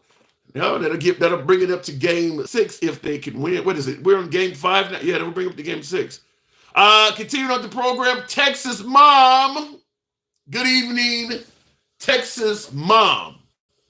What do you think? Good evening, handsome. Hey, good evening. Good to have you back on. Do you think there's a comparable Biden calling all of MAGA garbage versus, what happened at the Madison Square Garden rally? Well, here's what I want to say first of all. Sure. At the Arizona rally with Kamala, Mr. George Lopez looking like Albert Einstein without the glasses, over here insinuating that let them build a wall because if they better have the wall built in one day, because if not, when you come back tomorrow, you ain't going to have the building materials. So he's insinuating that either the Mexicans are thieves or the American people are thieves. So that happened last week at the Arizona rally. Damn. But you don't hear Democrats saying nothing about that. And when George Lopez said that, everybody in the rally was laughing and cheering. But I think you kind of know what I mentioned earlier, like a black person using the N-word. Yeah, that's he is Mexican. So he's suggesting that his own group of people. I mean, he didn't say who. He's just saying thieves. So he could be sitting there insinuating that the white people are thieves. Because he didn't give a race. He just insinuated that the materials will be gone by morning. Come on now. Now, we know he was insinuating Mexicans. Yeah, come on. We know that's what he was insinuating. Yeah. And he's Mexican. But it could be turned around. Oh, he's insinuating white people. Oh, he's insinuating black people. He can be insinuating anything because he didn't say who. I don't think anybody. So then, come on now. You're still in the materials to build a wall right on the Mexican border. You think anybody believes that white people are the ones that's going? I think it's pretty clear who he's talking about. It's pretty clear who he's talking about. But you didn't see Republicans getting up throwing a shit fit. Because they probably believe it. Because they probably believe it too. That would have went well at a MAGA rally. They would have busted up laughing at that.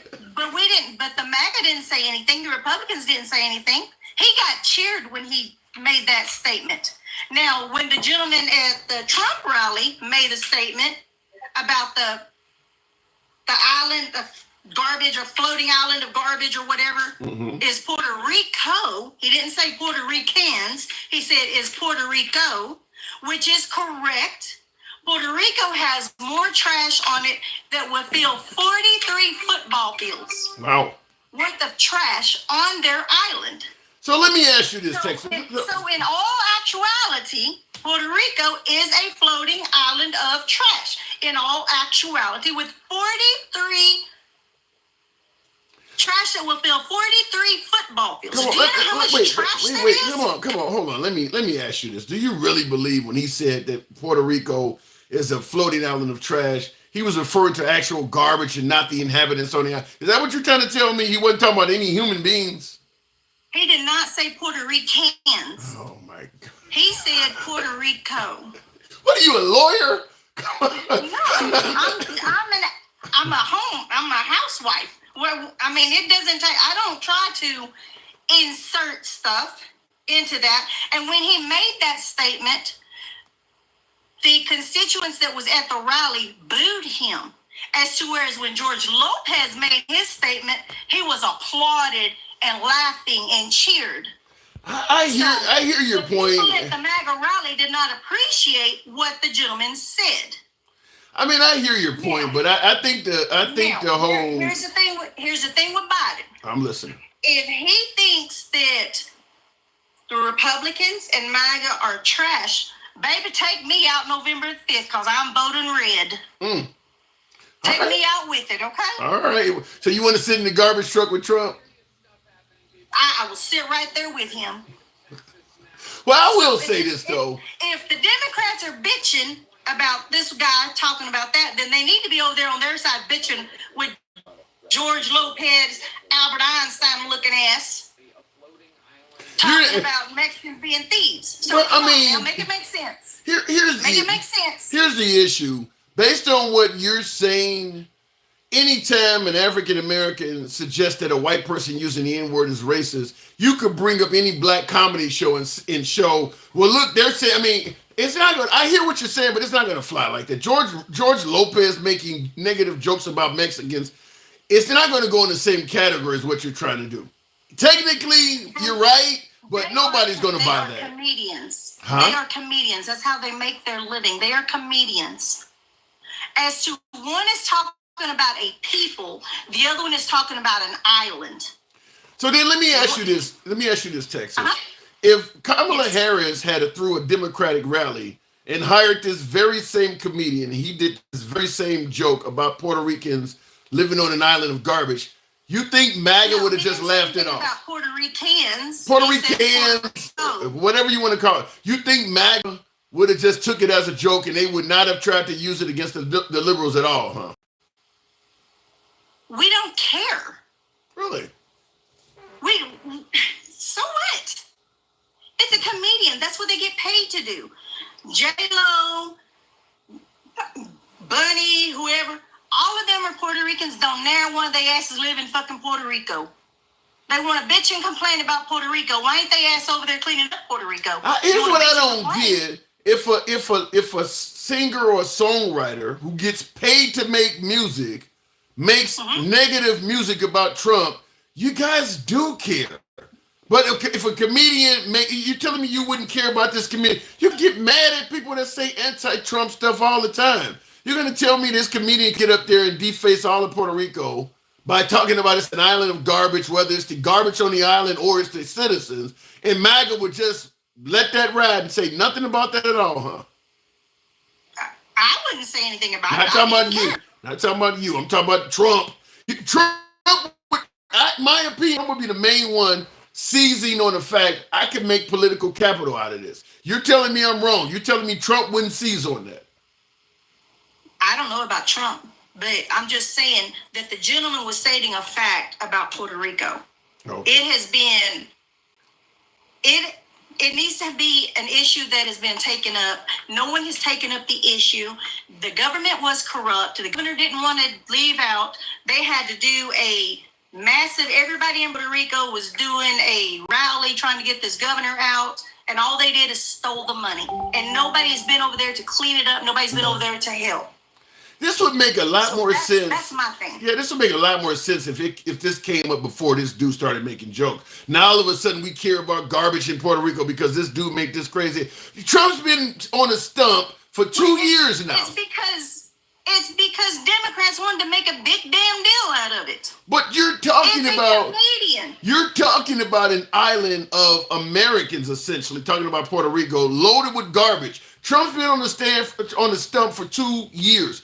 Why hasn't he said anything? Remember, he's the one that's going to make the country great again. Why hasn't he spoken up on behalf of the Puerto Ricans? All of a sudden, now a joke comes up, and now you want to point out, well, you know they got a bunch of garbage there. Why weren't you saying it before?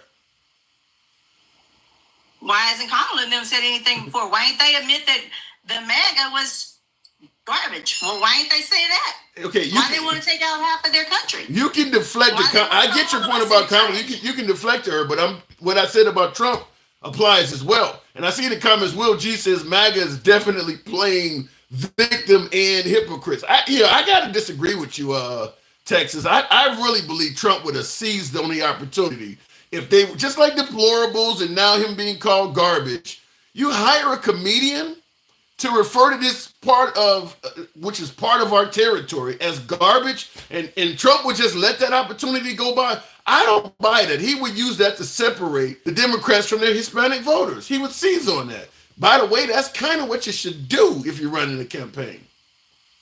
And then Kamala hired fake Albert Einstein, talking about Mexicans ain't nothing but thieves. So are you sitting there saying that Trump was right? That all of the Mexicans and illegal immigrants are deployable? They're criminals? She just admitted that they're thieves. She hired Einstein over there to say that all of them were thieves. Come on now, make it make sense. That joke was so good. I'm surprised Trump didn't hire. Well, he probably wouldn't work for Trump, but surprised Trump didn't hire George Lopez to say that at his rally. It would have went over even better there. You think it went over well at Kamala Harris' rally? That shit would have had them in stitches at Trump's rally. But I want to move on to a different topic. I want to run this by you.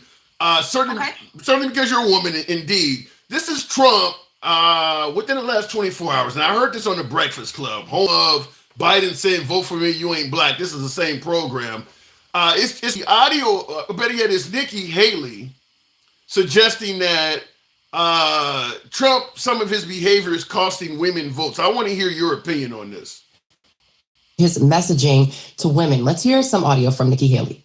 Last time I talked to them was back in June. I mean, they're very aware that we're on standby. They know that we would be there to help. I've helped with some fundraising letters and text messages and those types of things. So we've done that. But look, we're on the same team. It is their campaign's decision on what he needs in these last final days. It does not bother me at all. They also need to look at how they're talking about women. I mean, this bromance and this masculinity stuff, I mean, it borders on edgy to the point that it's going to make women uncomfortable. You know, you've got affiliated PACs that are doing commercials about calling Kamala the C word, or you had speakers at Madison Square Gardens, you know, referring to her and her pimps. That is not the way to win women.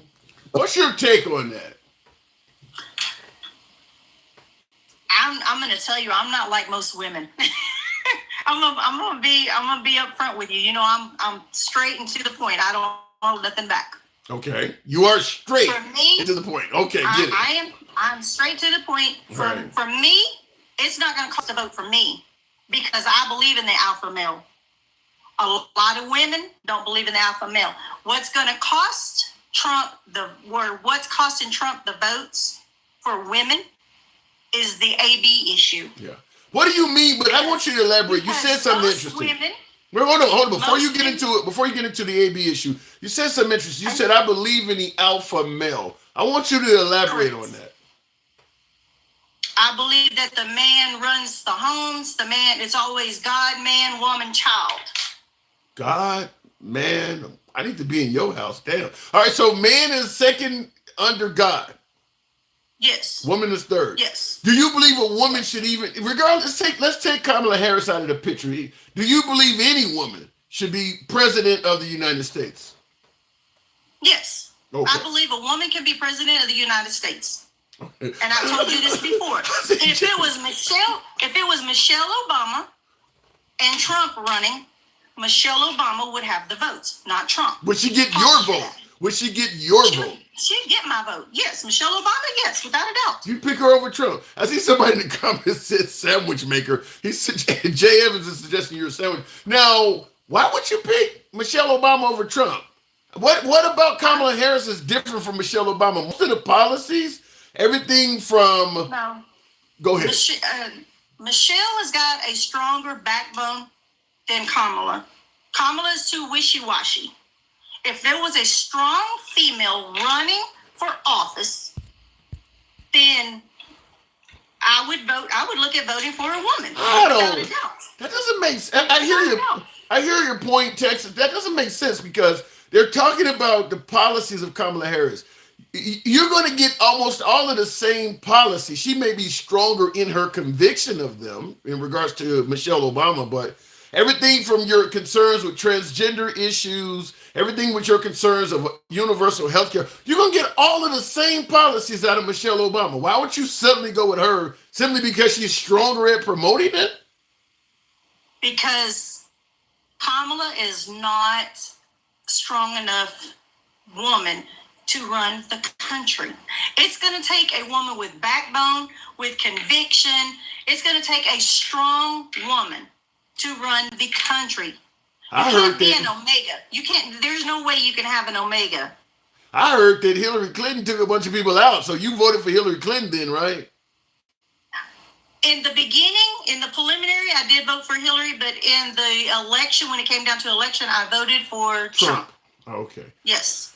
Yes. I don't know. Okay, listen, I got to take you at your word, but like I said, if you're voting for Trump, you would vote for not Kamala Harris. If you would vote for Michelle Obama over Trump, you're liberal. I would vote for Michelle. Then you're liberal. Because their policies couldn't be, her policies are going to be the exact same stuff that Kamala Harris is promoting. I'm actually a Democrat, but I'm voting Republican because I don't like Kamala. And I didn't like Biden. They're not strong enough to run our country. That is the problem. Pro-life, pro-choice. What are you? For me personally, I I'm not going to kill no baby. Right. I'm not going to unalive a baby. Fair enough. What is your stance on the Second Amendment? Second Amendment, I want my Second Amendments. You're not sounding very liberal. I live in Texas, so mine is kind of protected because of the governor.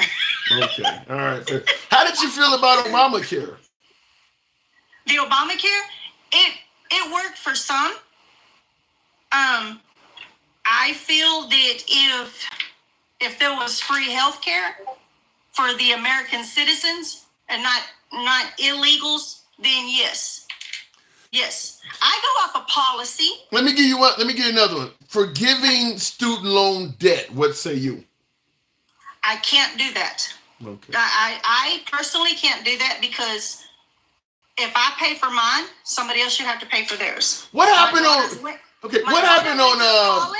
My daughter went through college twice, and we struggled, and we paid for her to go to college. Let me ask you We this. struggled. Okay, fair, and so did I. I get your point. Before I'm moving on, last question. What happened on January 6th? January 6th, I do not agree with January 6th.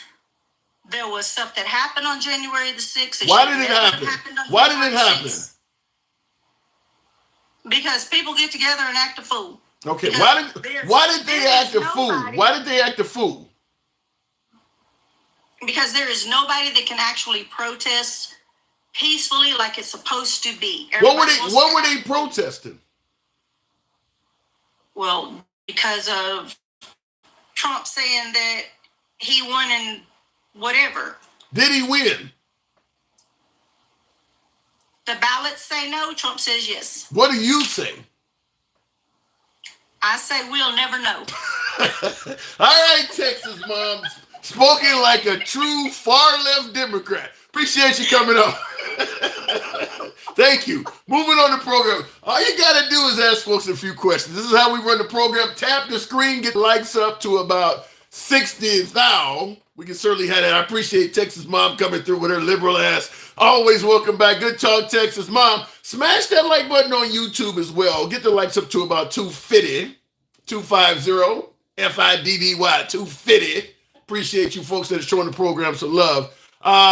She made interesting points. I enjoyed talking to Texas Mom. She's a friend of the program. Looking in the comments, how was this race even close? How was it even close? But leave that alone. I don't care what I went through. I don't wish for others to have because I did. That is kind of the American way. There's a lot of folks like that. There are a lot of folks in America that if they were homeless, I'll go to the box after this, that if they were homeless on the street, didn't have a pot to piss in or a window to throw it out, as they say, and they were to find a way to get a job, struggle, do whatever it takes, and get back on their feet, they would turn around if a law was passed to help out homeless people. Now, they don't found their way. Now, the other remaining homeless people, a politician wants to pass a law so nobody's in the street. There are people that if they were in that position, they would vote against that law under the grounds that nobody helped me when I was homeless. There are people like that. Nobody did nothing for me, so I'm not going to do anything else for anybody. There are people certainly like that. I don't know. Jesus could have said the same thing when handing out bread. Nobody helped me get this loaf at the Last Supper. I had to get this loaf on my own. I don't know. But I'm just telling you, there are people like that. Let me go back to the box, continuing on with the program. Thank you, folks that are tapping the screen. I don't know what I'm looking at here. What am I looking at? Oh, True Blue, another friend of the program. Good evening, True Blue. Welcome to the program. Calling all of MAGA garbage. True Blue, what say you? Well, I'm a Texas mom too. Oh. Let me tell you about the Texas folk here. She was fake. She's lying. I grew up with racist bigots who now have Hispanic grandbabies due to me. Ha ha. And you know what? These people sit here and say, I'm not racist. I have Mexican grandbabies. I'm like, wow. okay, yeah. Wow. And they tokenize my kids. They're my kids' kids. I'm 53. Mhm. I'm going to tell everybody right now. White people in Texas and in America, I don't care where you're from, a big percentage of them, they don't talk the same out in the streets as they do inside their homes. You gotta elaborate on that. What do you mean? So my parents would never say the things, out in the street or to people to their face that they say to me. I have, 7 brothers and sisters. Now you're Hispanic? No, I am white, but I have Hispanic kids. Okay, so you're okay, fair enough. All right, so you say your parents who were white would say things to you in private they wouldn't say to others in the street. Exactly. Such as? And like the N-word, wetback. For instance, my mom had an AB, and she is so against that, but yet she had one, and she's okay with it. But she said it's okay if it's in her family, but it's not okay for anybody else. It's interesting you would say that, because there are folks, and I don't know if it's valid or not, but there are folks who believe that Trump, due to his Playboy lifestyle, may have even himself benefited from the benefits of having a woman have an AB, but now that it's no longer something he'll ever need, he's certainly against it now. Some people have said he probably has done that. Yeah, and it's funny because they are so ironic about how they say these things, and they're for Trump, and they're like, everything that they say they're against, they've done or either say they're not against it, but it doesn't make any sense. I don't know. They're against trans. You telling me they don't done that too? My mom, she says she grew up Catholic, but I have never stepped a day into a church with her, but she went to a Catholic school. So she always uses the whole religion thing only when it's okay, to use it, like when she needs to use it against like politics and stuff. I do that. I see on the show a lot. I think that America does pick and choose when to suggest that we are a Christian country, because a lot of the selfish acts I don't see us as a Christian country. If now that I've grown older, because I grew up in a church myself, and when you look at the actual logic of it all, I don't agree with that either. I'm kind of like your mom. The country says it's Christian, but when actually called upon to do some Christian shit, like for instance at the Madison Square Garden rally, the phrase "America is for Americans," the richest country on earth, saying some shit like that. How more selfish can you be? So, I don't see the Christianity in it. It's not. It's all only when it's good for me and my family. So let me tell you a little bit about my backstory with my family. I have 7 brothers and sisters. One of them died in 2003 from a overdose. Oh. He was very into drugs. He sold drugs and used drugs on top of that, so no telling how many people he probably killed. Wow. But my parents will sit there and talk about and this is where I'm getting back to the whole, if it's my kid, they would talk about how the police were corrupt. Anytime it came to their son, it was always like he didn't know wrong, the cops were the bad guys, but now it's like none of that existed. Now that he's gone, it's like they don't really own up to the fact that they're just using things for their own benefit. And they're both in their 80s. I'm like, come on, this is for our generation. And then I swore up and down, I just prayed that they would not even vote this election. And I went to take my mom her 82nd birthday gift, and they had a Trump flag in their front yard, and I just kept going.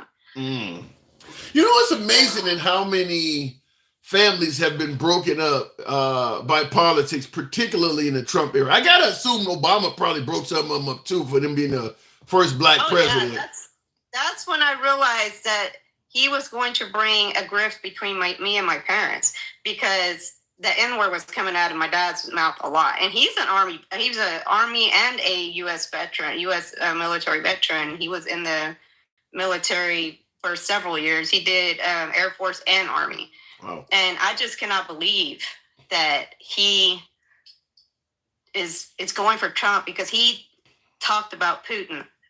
My whole life growing up, he hated Putin. He hated anything that had to do with Putin. And for him to be voting for a man that sympathizes with him or even talks good about him is just sickening. Yeah. So all I can think is the only thing that they like about Trump is that Trump hates dark-skinned people. That's the only thing they have in common. So you think the only selling point of Trump is he promoting racism? The hate. Hate? Yes. Well, because, yeah, some people say women too.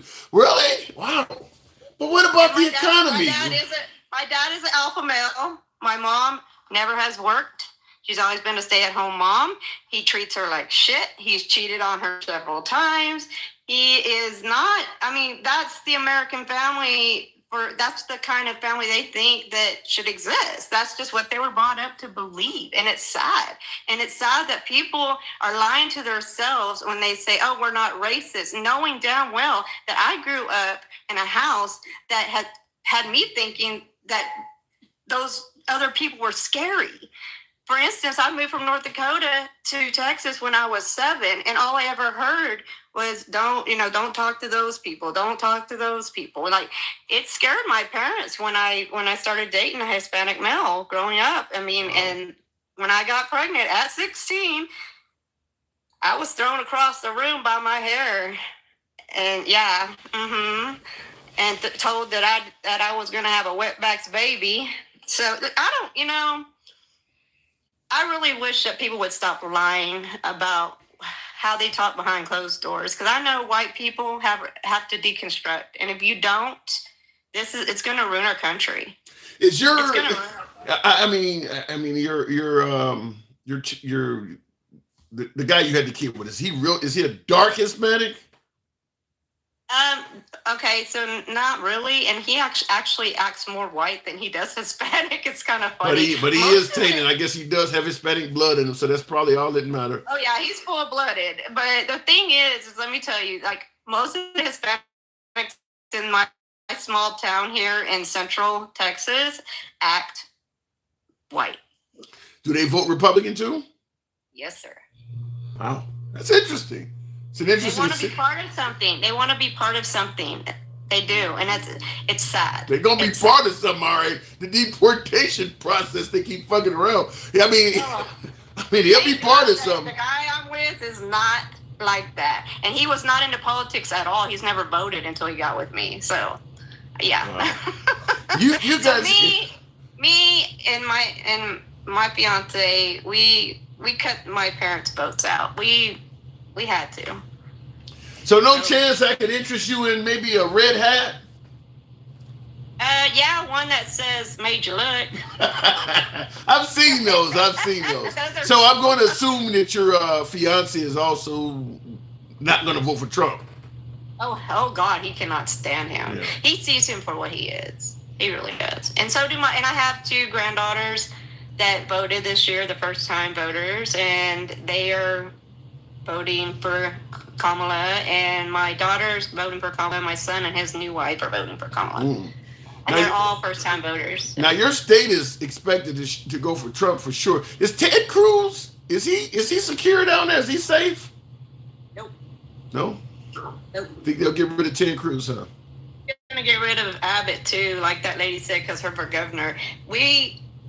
The 2A thing is ridiculous here. It's really gotten out of hand. It's caused more issues than anything. And I can say I live not far from the border, but I can tell you that I have never, ever had a problem with Hispanic. I would rather live next to people that were not even legal versus the people I live next door to right now. Damn. The MAGA are worse. They are worse. They are horrible. And they're the ones with all the druggies walking around. I don't see anybody standing on the corner but the white men. And let me tell you, I don't see any black people. I don't see any Hispanic people begging for money. Never. They're always working their butts off. So what type now, many would suggest if Trump wins, they talk about the economy we had from 2016 to 2020, which is fairly good. Didn't have a lot of wars going on. People could afford groceries. What do you perceive America would be like if he gets reelected?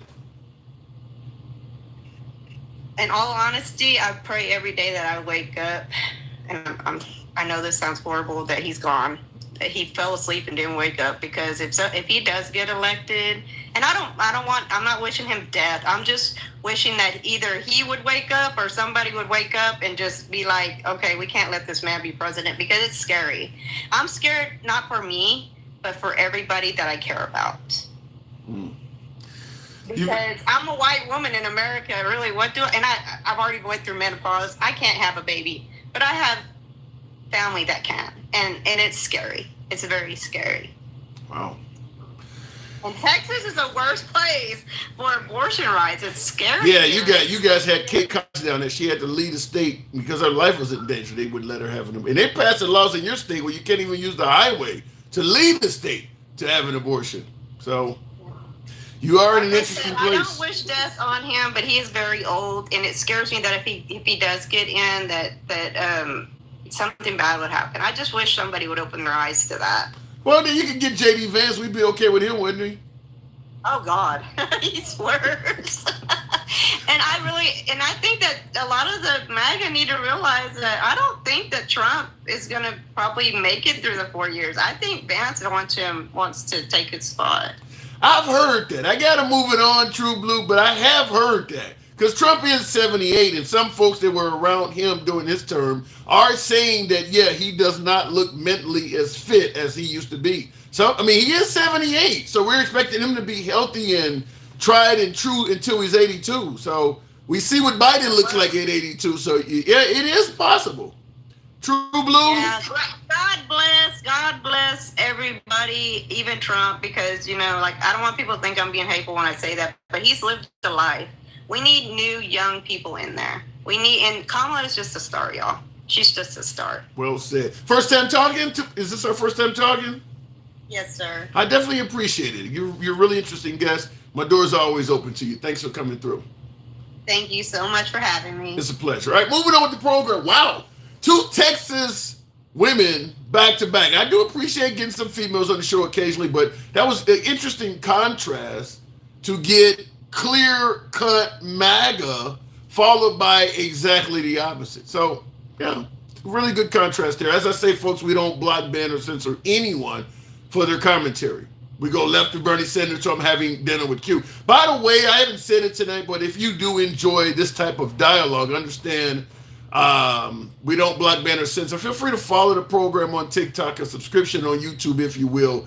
We are going to be here certainly every day until Election Day. Generally, I take off on the weekends, but this, with only 6 days left, and on Election Day, if you want to really come through and say hello to your boy, I deliberately took off my day job on Wednesday so I can stay up as late as possible on Tuesday night. So we'll be here. Feel free to come in. We'll put the maps up. We'll go around it. We'll toss it around between each other as long as we can. There will be some legal challenges. There's no denying that. So it wouldn't surprise me if we don't get an answer before sunrise. Wouldn't surprise me at all, because people are already pushing back. You got Trump already telling folks he's winning in all 50 states. There's going to be some pushback. I can guarantee you that. And I will give you I want to run that clip by you. I discussed this a moment ago before we go on to the next caller, because I do believe this could cause some dissension in the upcoming race. I do believe this could cause some folks to suggest that the Democrats cheated. The Democrats cheated. This is the clip I want you to hear. It's a quick clip, but I want you to hear the obvious in this.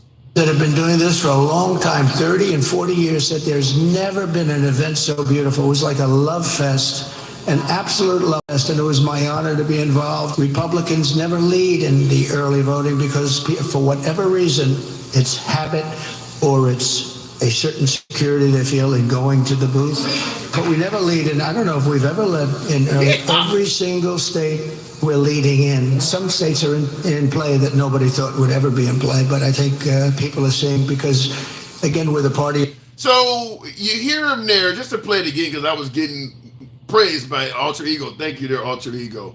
Voting because for whatever reason, it's habit or it's a certain security they feel in going to the booth. But Never leading. I don't know if we've ever. He said we are leading in every state. 6 days before the election, Trump is stating that they are leading in all 50 states. The reason I'm bringing this up is obvious. Remember the 2020 election, many folks suggested the Democrats were cheating because they went to bed and Trump was way up. They woke up in the morning and he had lost. That didn't make sense. So the Democrats had to have cheated. He is telling you right now, only 6 days before the election, he is up in every single state. He could win the election. I'm not going to deny that. He could win the election. Kamala Harris could win it as well. But the point I'm making is this. He's saying he's up in every state only 6 days from the election. If for some reason Kamala Harris wins, and you believe that, would it make sense that somehow Trump could go from being up in every single state to losing in a mere 6 days? The Democrats would have to be cheating to make that happen. There's no way you could be up in every state and then lose the election in a 6 day span. The only way that happens is if the Democrats are cheating. So I do want to point that out, is that what he is saying could certainly lead to claims that the election was stolen again. Now, in the comments, I see Alicia Bling SK says he's not up. No, nobody, I don't believe for a split second that Trump is leading in 50 states. I don't think any president, at least in our lifetime, and Reagan won 49 states. Ronald Reagan won 49. There's never been a president in our lifetime that was up 50 states 6 days before the election. Every single poll, including the ones on the far right side of the aisle, have been suggesting this election has been close ever since Kamala Harris got in it. Now, my assumption is that he was going to kick Biden's ass, but even that was not going to be anywhere near by 50 states. I could give you damn near a dozen off the top of my damn head. Washington, Oregon, California, Illinois, New York, and all of them damn New England states, with the exception of maybe Maine and New Hampshire. All of those states was going to go to Biden. All of those states have went to Democrats. We're talking Rhode Island, Connecticut, Massachusetts, Vermont. He's not going to win that shit. He's not going to win any of that. So the idea that he's up all 50 states, it's as false as they come. But as I said before, most folks that support Trump, they got a day job, just like a hell of a lot of liberals do.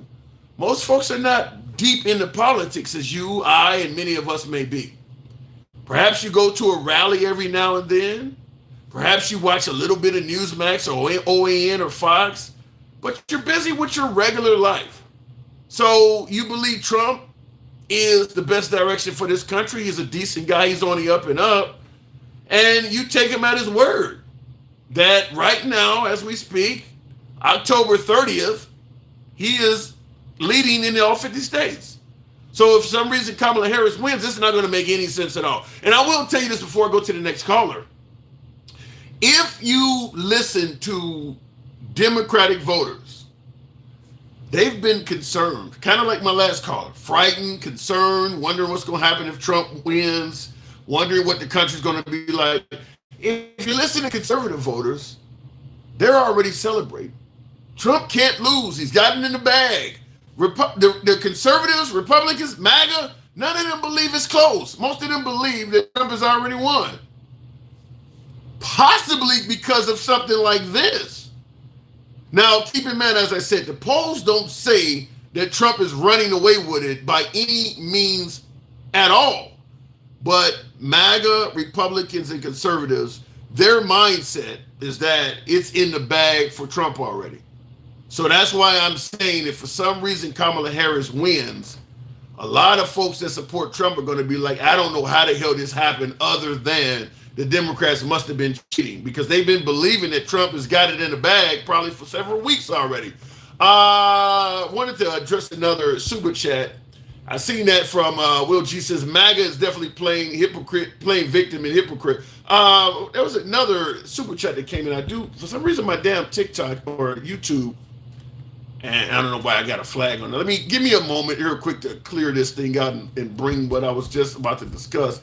Will G, that's where it came from, and the damn screen is acting flaky. Bear with me, Will G. I see your thing up there, but it won't let me bring the damn thing up to read it. God damn it, I hate that. I'll keep trying on that. Maybe it's this here. I don't like to receive a super chat showing appreciation for the show and not be able to address it. And there's no way I'm going to be able to read that. There's quite a bit up there you got there, Will G. I can't read it. Man, and thank you for that support. Okay, maybe I can see something, but I hate to hold you guys up. TikTok war of white people. Trumpers saying, got to put my black ass hands up here to read it. Trumpers saying cringe things and more corrected and called racist by black creators, but their cop out was that they have black family friends or they voted for Obama so they can't be racist. Okay, I get what you're saying. Kind of like what my last caller said. I got Hispanic grandbabies, so I can't be racist. You can have a wife.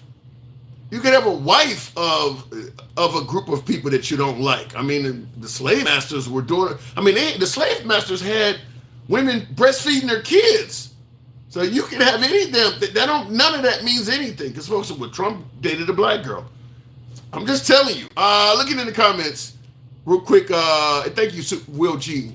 My apologies for not being able to read that the way I wanted to. You didn't listen to the whole clip. You don't know what you're talking about. Twister77, appreciate your input. I got to say this. Trump is the first candidate I've ever heard in history where every single thing he says require you listen more. No matter, he could say, hello, how are you doing? Well, he actually said, get your black ass out of here, but you didn't listen to the whole clip. Everything he says require you to have some kind of twisted form of context or listen in further detail. I don't know what to do with that. I thought he shoots straight from the hip. He's a typical New Yorker. He says what he feels. Yet every time he says something, you gotta dig into it to figure out what he means. One of my subscribers, Michael, welcome to the program. You didn't listen to the whole clip. What does that say? You're leaning now, host. Let me know how I'm leaning, Zeus. Michael, good evening. Yeah, go finish saying what you were saying. Go ahead and finish talking about that bullshit. Every time he brings up something, it's got to be an explanation for everything this man says. Yeah. It would be funny if it wasn't so serious. Yeah, I've never seen it before. Like I said, I mean, you can't take anything he says at face value because I think the issue is, listen, what he said sounds horrible, so we have to give me more content so I can find a way to maybe soften it. That's what I think when I hear people, when he says something that's, in my opinion, clear as day, but somebody saying you need to listen to the whole clip, or it's essentially saying, give me a little bit more content so I can find some kind of way. Like if for instance, if you told your defense attorney, man, I'm in here for beating up a cop, and the lawyer, well, give me a little bit more. Did he cuss you out? Did he drive? I need a little bit more content so I can help defend you. That's what I'm hearing. Right. And you hear it all the time about everything. Yeah. About everything. Like that Klan rally that was in New York, right? That's what that was. Klan rally? You damn right it was. Listen, and see, this is the part that's funny to me. You can't have, after that guy tells that joke and Trump doesn't come on for 4 hours, it doesn't get toned down. No, it doesn't. Everybody goes in, it doesn't get toned down. They ratchet it up. Everyone that comes on there, they continue to ratchet it up every single time. And then they want to go back and make excuses for it. We take it out of context. Everything is out of context. And just for the record, when he was asked on Fox about the rally, he wants to say, here we go. Well, it was some comedian. I heard it was some comedian. I don't know who. I don't know shit. Have you ever noticed he don't know nothing? He didn't know Stormy. He didn't know Stormy Daniels. He didn't know Michael Cohen. He didn't know what is the guy Duke? What is it? The racist dude down, David Duke. that is his go-to thing. Is, as I say with Shaggy, it wasn't me. I mean, but it works for him. It does work for him. Well, and again, it works for him, for the people that follow him. And see, it makes them feel better to try to give it context so they don't sound like the racist that he is. I told you this before. And listen, it is what it is. I can't say, listen, he doesn't talk about, like, they don't talk about Melania in the context in which he met her. No, they don't. No, they don't. And he met her. But they talk about Kamala in a context that she never was. Yeah. It's all to fit the narrative. Well, they think Kamala Harris is a hoe. Right. And again, if you had to pick one, based on their resume, who would be the hoe, Tim? Can you answer for your people on YouTube so they can hear you? At the end of the day, there are actual pictures of, they used to say, Michelle Obama's a man. And my comeback used to always be, well, we know Melania Trump's not a man because you can actually Google pictures of her pussy. So, yeah. I mean, there's videos of the bride naked online. Yep, say it with your chest. That's okay. That's okay. Listen, at the end of the day is this. It's not going to change. We got 6 days left.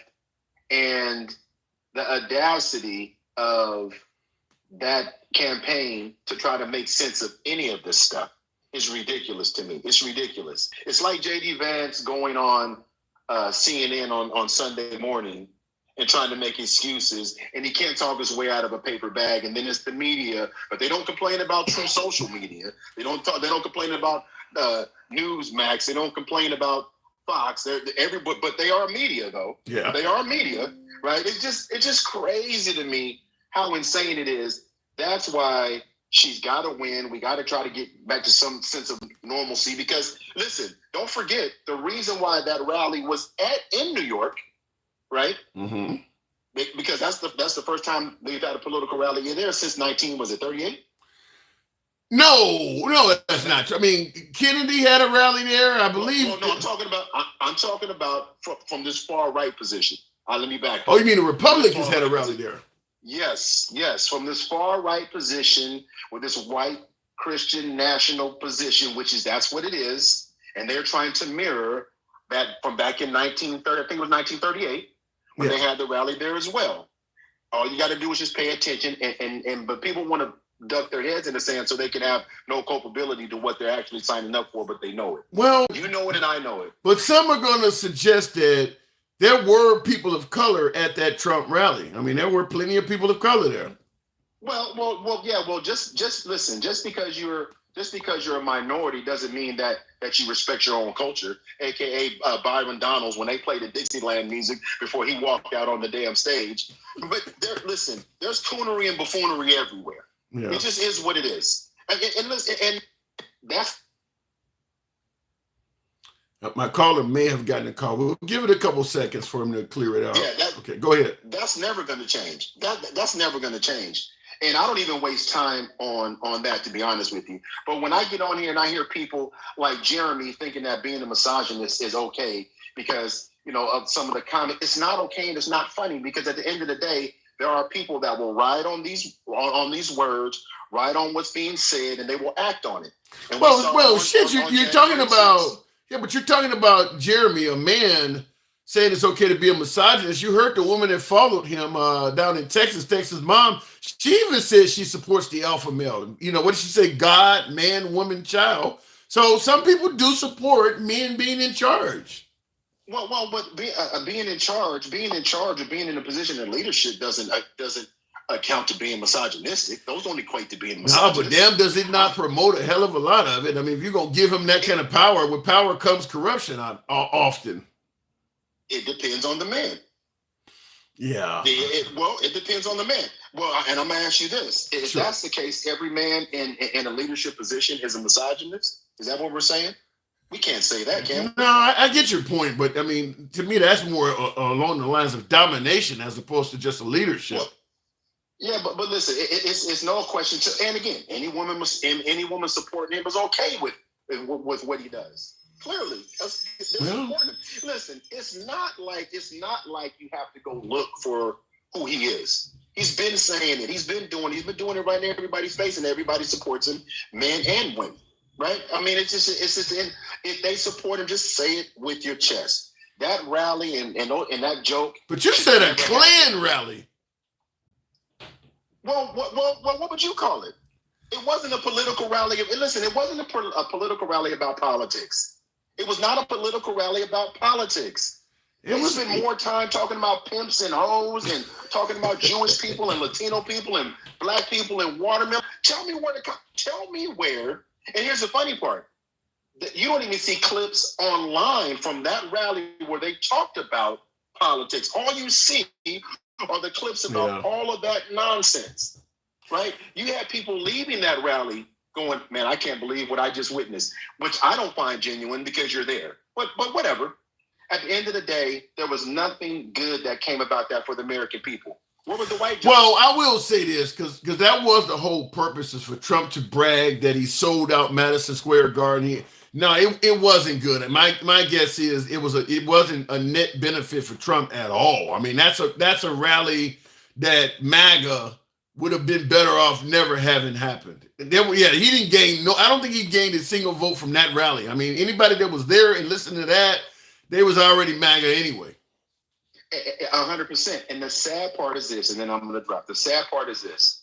He gets his base riled up about leading in all 50 states. Well, everybody on here that's paying attention know damn well he's not leading in all 50 states, right? Yeah. But they won't say it. Even Jeremy said, I kind of believe. Jeremy, come on, shut your fuck up. See, you don't have credibility when you say He did say that. He did say he believes that it's possible Trump is leading in all 50 states. He did say that, but again, that just undermines you being a credible, reasonable, rational person, right? Yeah. So you can't really have a conversation. And I know it's entertainment for you, Tim. But you know, and I know, he's not leading in all 50 states. But when you say that, you get your base riled up, like you said earlier.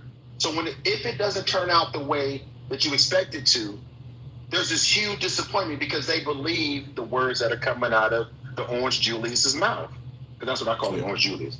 They believe everything that comes out of his mouth, and so now you don't have anywhere to go. Yeah. When it's not what he said, and he's already talking about there's all this cheating. Yeah, he's already saying they're cheating in Pennsylvania now. He's already saying that. Right.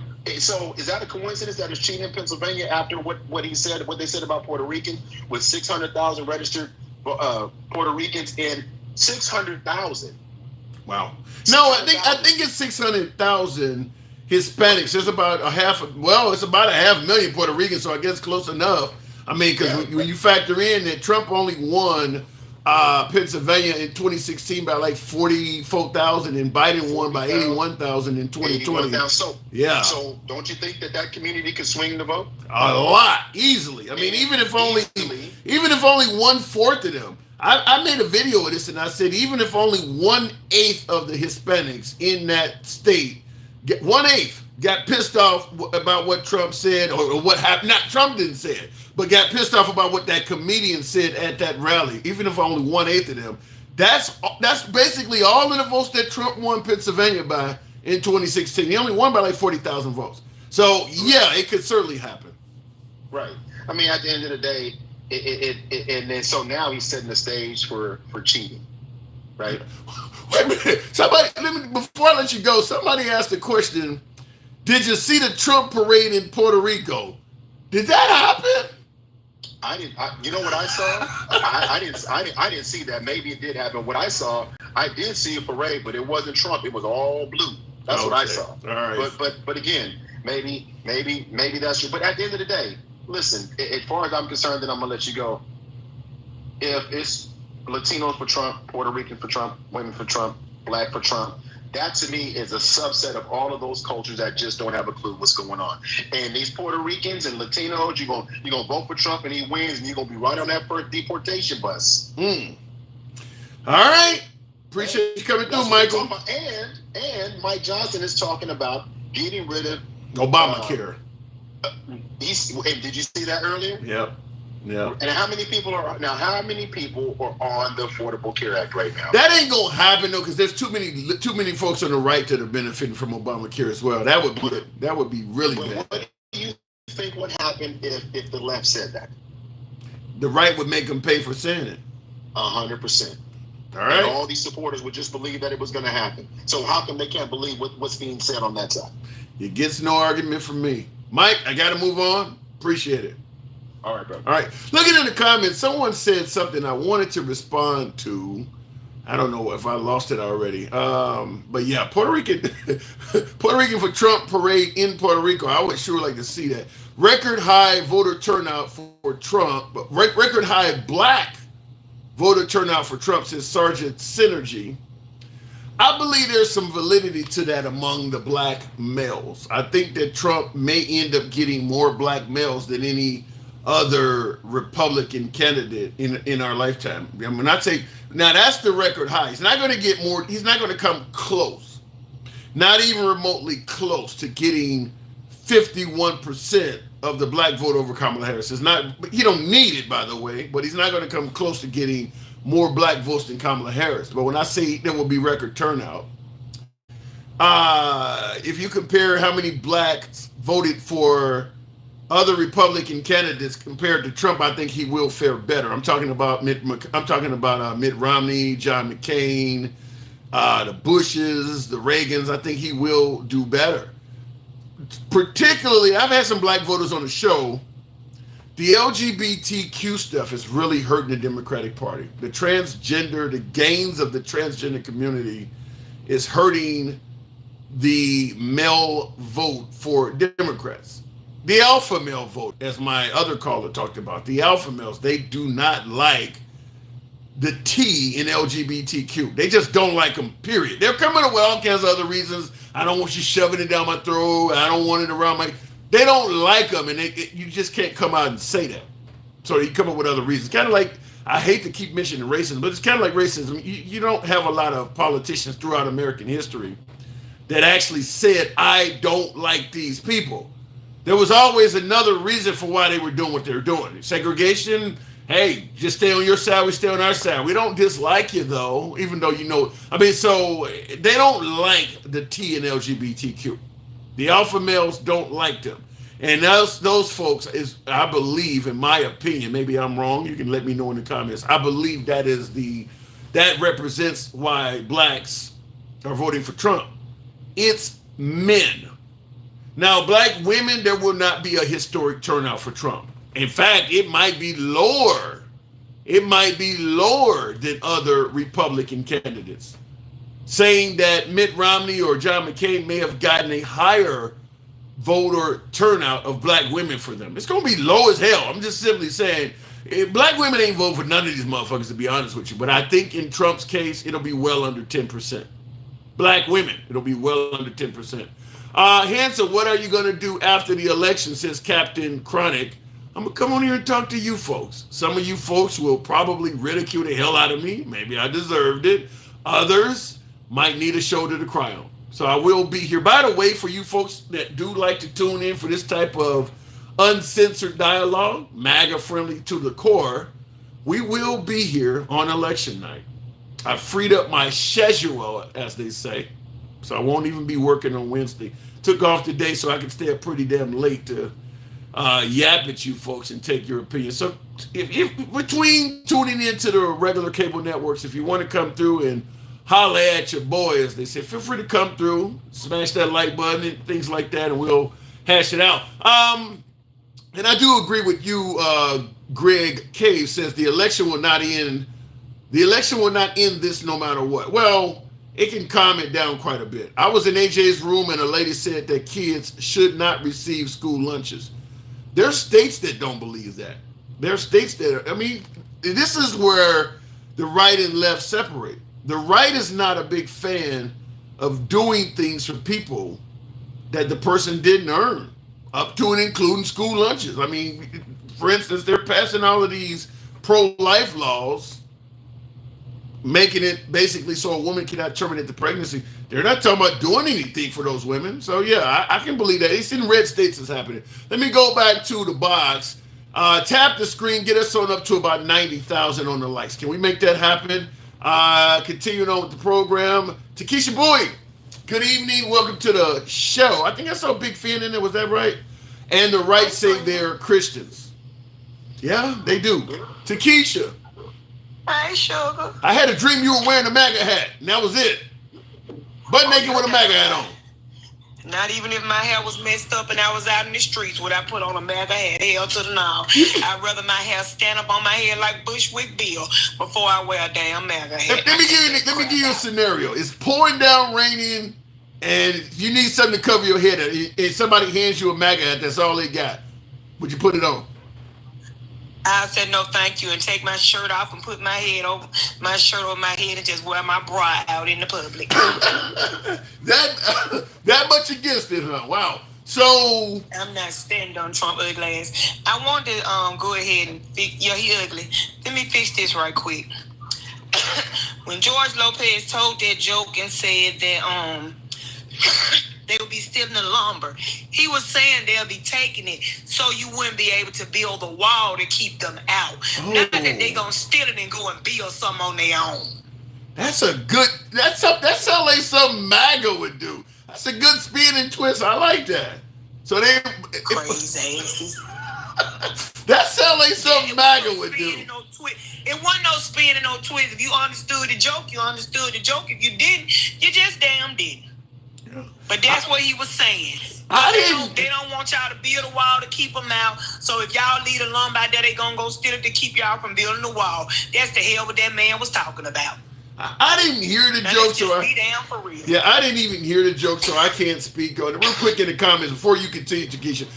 Trump is that petty video game player that uses cheat codes and throws a controller or pulls the plug on the game in the middle of the game when they lose. What do you think, Takesha? You think if Trump loses, he's going to allege there was some kind of fraud, or would he take it on the chin this time? He already setting it up. You don't hear it? Yeah. What he said about Pennsylvania. He knows he's losing handsome. He ain't doing them but that same playbook that he did the last time. He gonna hype these people up, make them think he winning, and then when he lose, because he know he losing, he gonna make them act a fool and swear somebody stole the election. But then I gotta ask. He's setting it up. But I gotta ask this question. It's been 4 years since Trump said the last election was stolen from him, and he hasn't really provided any significant proof that he won by a landslide, which is what he's claiming. I've had several MAGA that are absolutely going to support Trump. Sergeant Synergy, wow, thank you. Sergeant Synergy, appreciate that. Support that, thank you. What I was going to ask is, even though he hasn't, folks are suggesting they saw fraud or whatever, but he said he won by a landslide. There's no evidence to that. I've had plenty of MAGA on the program that believe the election wasn't held properly, but they say that there's no evidence that Trump won by a landslide. What I'm asking is why would it work so well in 2024 to say that folks are cheating in Pennsylvania when even a lot of them believe his claims from 2020 were not valid? Why is this working again? Because they really want him to win. And people hold on to whatever they want to give them the sense that they won. They want him to win, handsome. So they going to believe anything in their heart and their mind. I mean, I get really wanting something you want to. Hell, I wanted my ex-wife to love me, but I let her go in divorce court. I want the man I love to love me too, but it ain't working. Oh. We just got common sense to know to move on. These people ain't moving on. Even if they feel.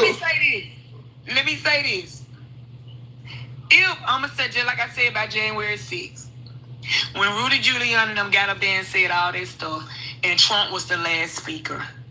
If Trump didn't agree with what Rudy Giuliani and them said before he sent those people to that Capitol riled up, he would have came out and said, "Hey, now I don't agree with what they said. Don't pay no attention to nothing that they said. We're going peacefully. It ain't nothing. There ain't no trial by comeback.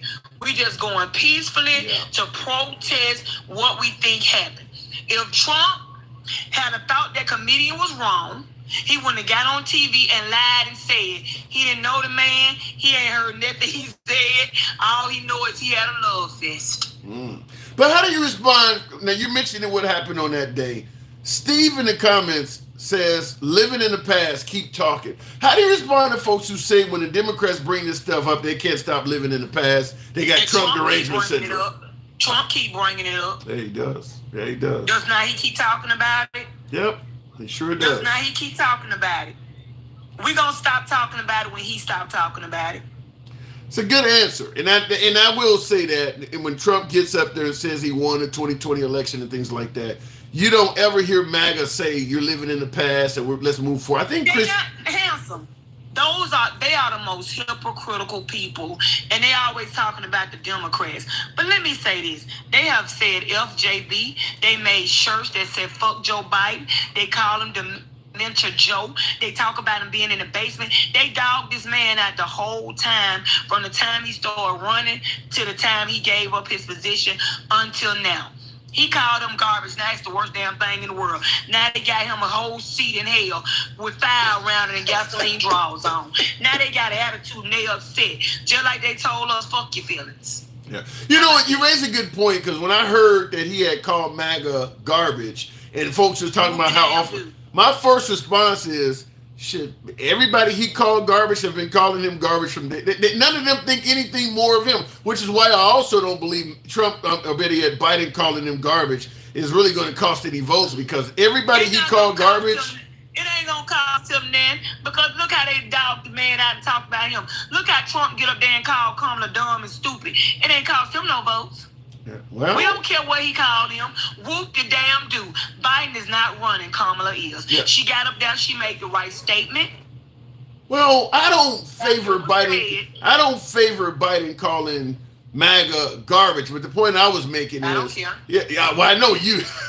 I know you don't. But the point I was making is, MAGA. Everybody he called garbage already thought he was garbage, and the reason why I said he's not going to lose any votes is, everybody he called garbage, none of them were going to vote for him ananyway. So, period, point blank. Yeah. Period, point blank. But my thing again is this: look how they talked about him, handsome. He has been quiet the whole time. They attacked him. He didn't say nothing back. They talked about they got FJB. He didn't say nothing back. A dog get tired and end up coming out fighting.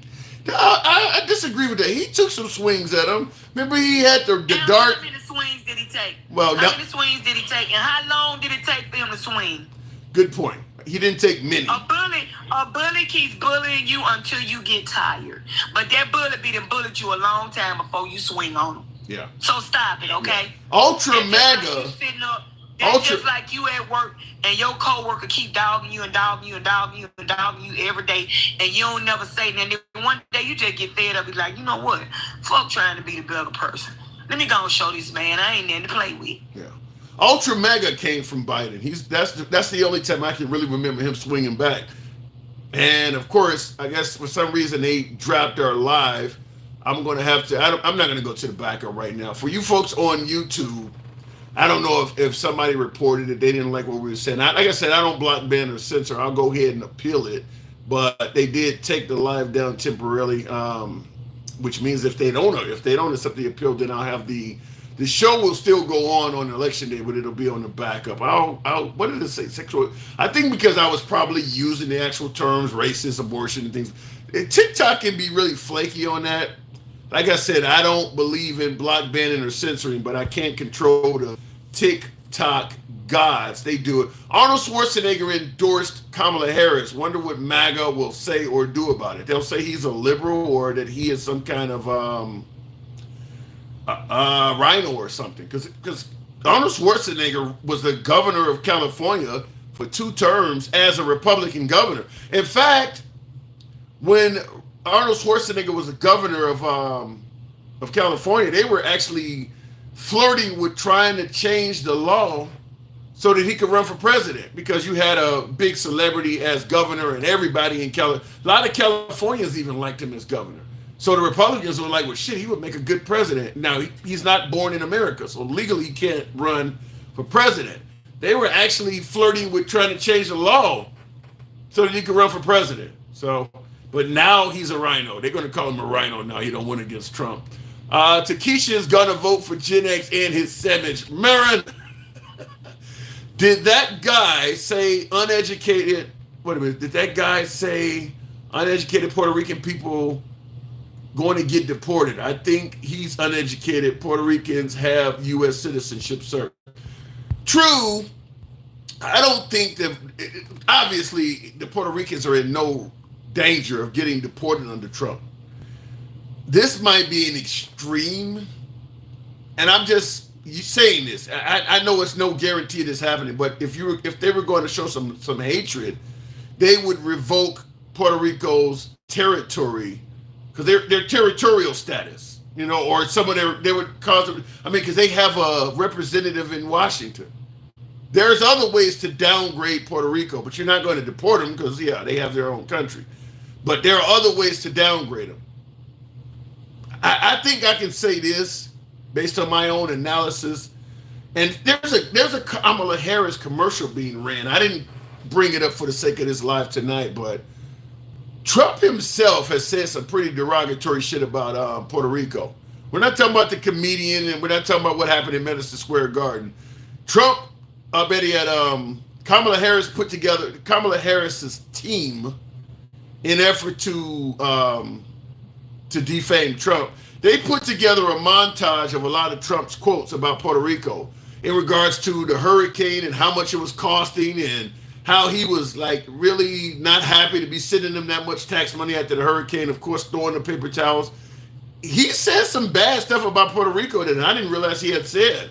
I mean, he's on camera saying it. It's not some quote. It's not some sentence. He's on video saying it. So there are some things that Trump himself has said about Puerto Rico. Gen X, if Esther makes me a sandwich in a MAGA hat, I'll love her. That ain't gonna happen. You heard her say she wouldn't put a MAGA hat on even if it was raining. The crooked mayor stealing food, said Stephen Rollins. You know, I wish I had heard how bad Puerto Rico was before that comedian said something. Then I might be willing to have a conversation, but it wasn't anything being said about garbage in Puerto Rico or any of this other stuff until that comedian said something that has caused Trump's campaign problems. So to make it make sense, so to speak, now all of a sudden they're bringing up all this stuff about Puerto Rico. Why wasn't it being said before? Just want to point that out. We the people, nope, our ancestors were slaves and considered non-human. That is true. Real quick, Kamala refused to properly help our citizens in the Carolinas, then posted to Twitter that she gave $156 million in Lebanon 2 days after Helene hit Carolinas. Who really cares about our country? Fallen light. Look, at the end of the day, if you support Trump and you think Biden has been a failure, and you don't have Biden to target because it's now his VP running, you got to attribute all the perceived failures of Biden to Kamala Harris. But most of the things that may have been done under the Biden administration that maybe you didn't like, Kamala Harris has nothing to do with it. Such as this comment here that Kamala Harris refused to properly help our citizens in the Carolinas, then posted to Twitter that she gave $156 million in Lebanon. She don't have the power to do any of that shit.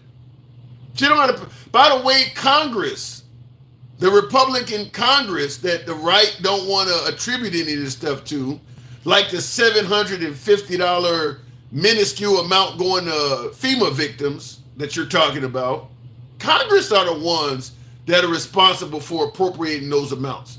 Now, Biden could do a executive action and maybe make do some moving and shaking. But what we're not talking about is not long ago, Congress voted not to increase that amount. And Congress is led by Johnson, a Republican, Speaker Johnson. What do you think would happen if that had been under Nancy Pelosi? They would be talking about Congress failed those people. But because it happened under a Republican speaker, they're not bringing it up. Congress is part of that. Same thing with the appropriations of money to the Ukraine. That ain't going from Biden. That's Congress. Once again, that is Congress doing that.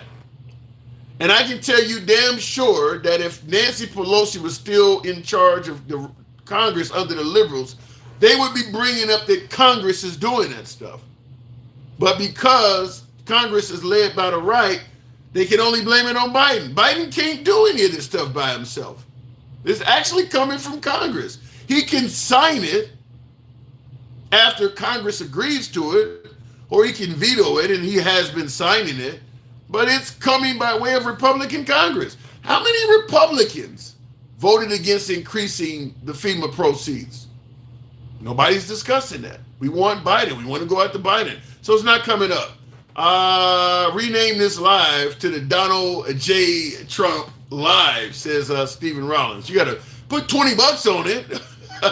The people who were against the civil rights of black people were all conservatives, says Dee Dee Sarenson. I don't believe that. Now, the Democrats were called the conservatives during the era of slavery, during the era of Jim Crow. So most of them were conservatives. My guess is there were some white liberals that weren't a fan of it either. My guess, I mean, just at the end of the day, let's be real. If you give people of color civil rights, you now got to compete with them for shit. If I want to be, run for city council, that's less people I got to compete with for the job. If I want to be the sergeant on the police force, I know no black applicants are going to qualify. I'm a DEI. We talk about DEI and all of that shit. Most of America's history, if you were white, you knew you were going to get the job. If you were white in an applicant of color tried to apply, you knew you were going to get the job. So our country has kind of been founded on DEI hires. They just didn't call it that. But I do agree that it was conservatives, Democrat conservatives, and there were the Republican Party back then were called progressives. After all, abolishing slavery is a very progressive idea. Now, that's the difference between the parties. Modern day conservatives are traditionalists.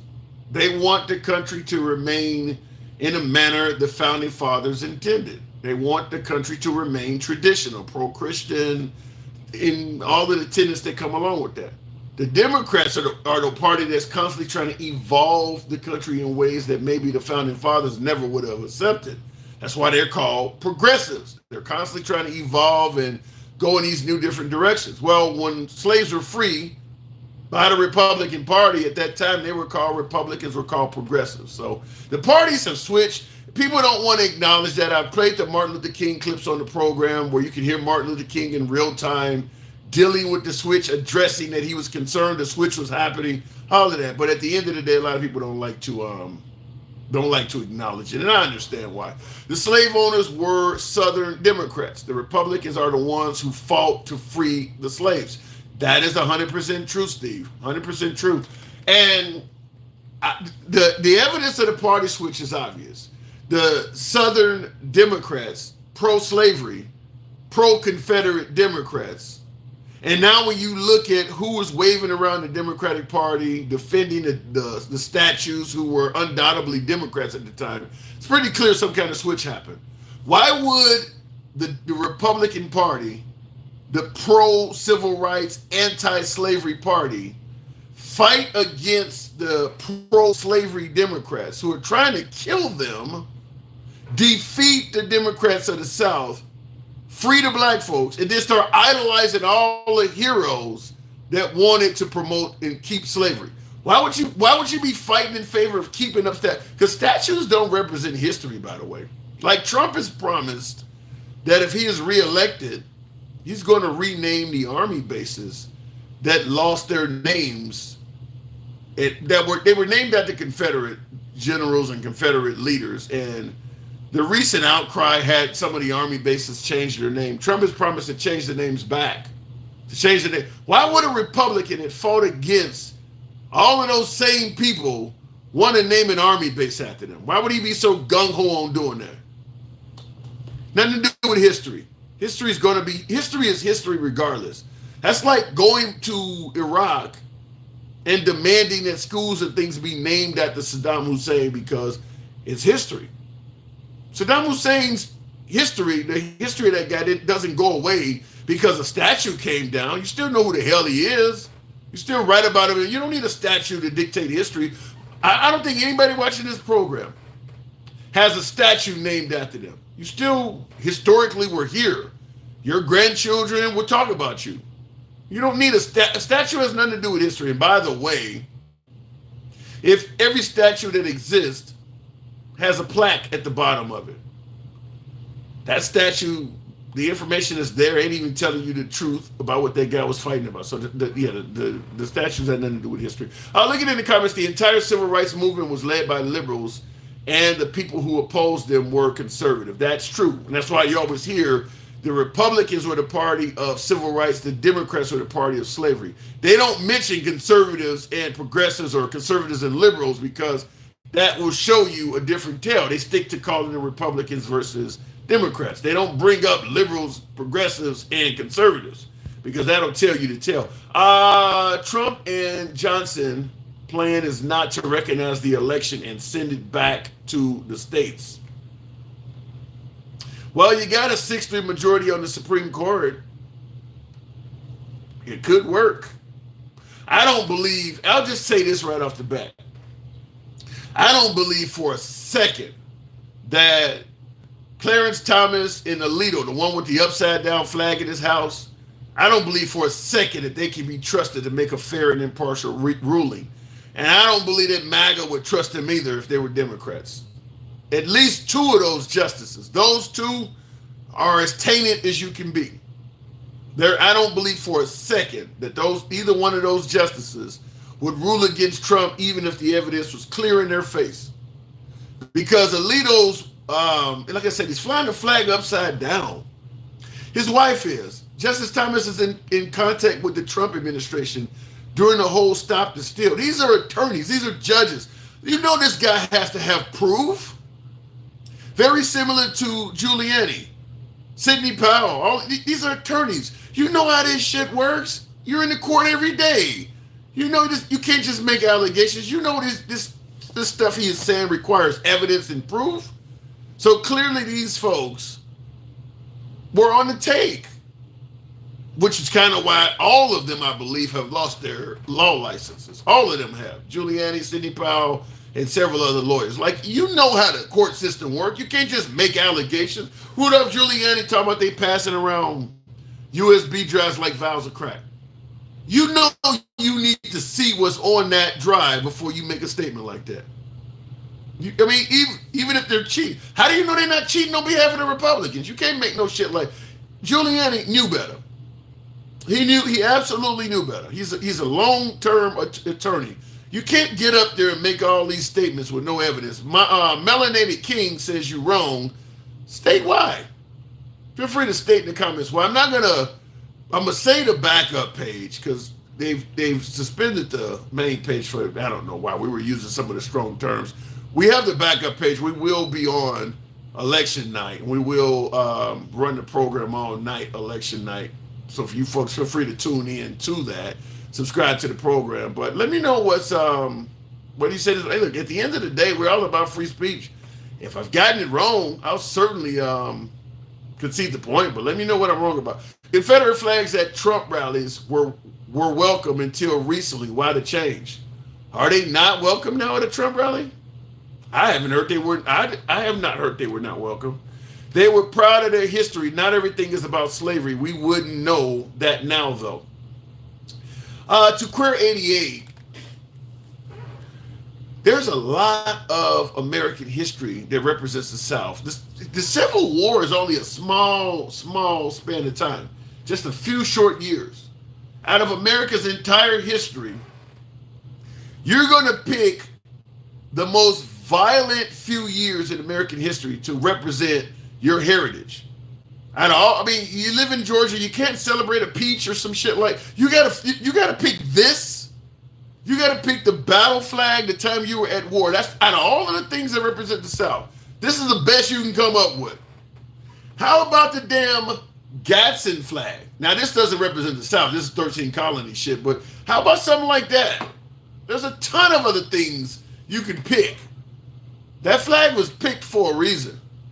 And by the way, it's going to lead to the obvious question. Why, if that flag is all about representing heritage and just the pride of the South, why is it that virtually every hate group uses it? I've seen Colin Kaepernick take a knee and I've seen patriots go ape shit. I've seen liberals burn the flag and I see veterans, I don't care if they're 90 years old, get out of a wheelchair and try to kick the hell out of that liberal for setting the flag on fire.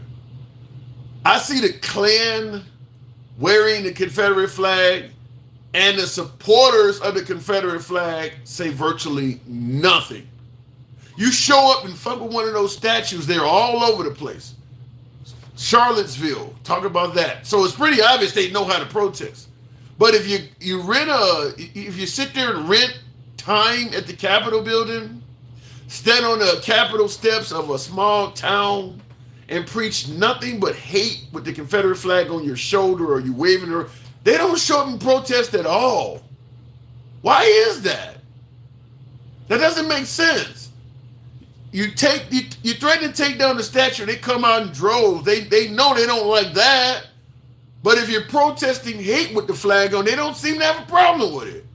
You can go back well into the monochrome black and white photos, well before the Martin Luther King era. You see the old cars and shit. They got the Confederate flag. They would drive through town with a bullhorn saying all kinds of racist shit. Confederate flag's right there on the side of it.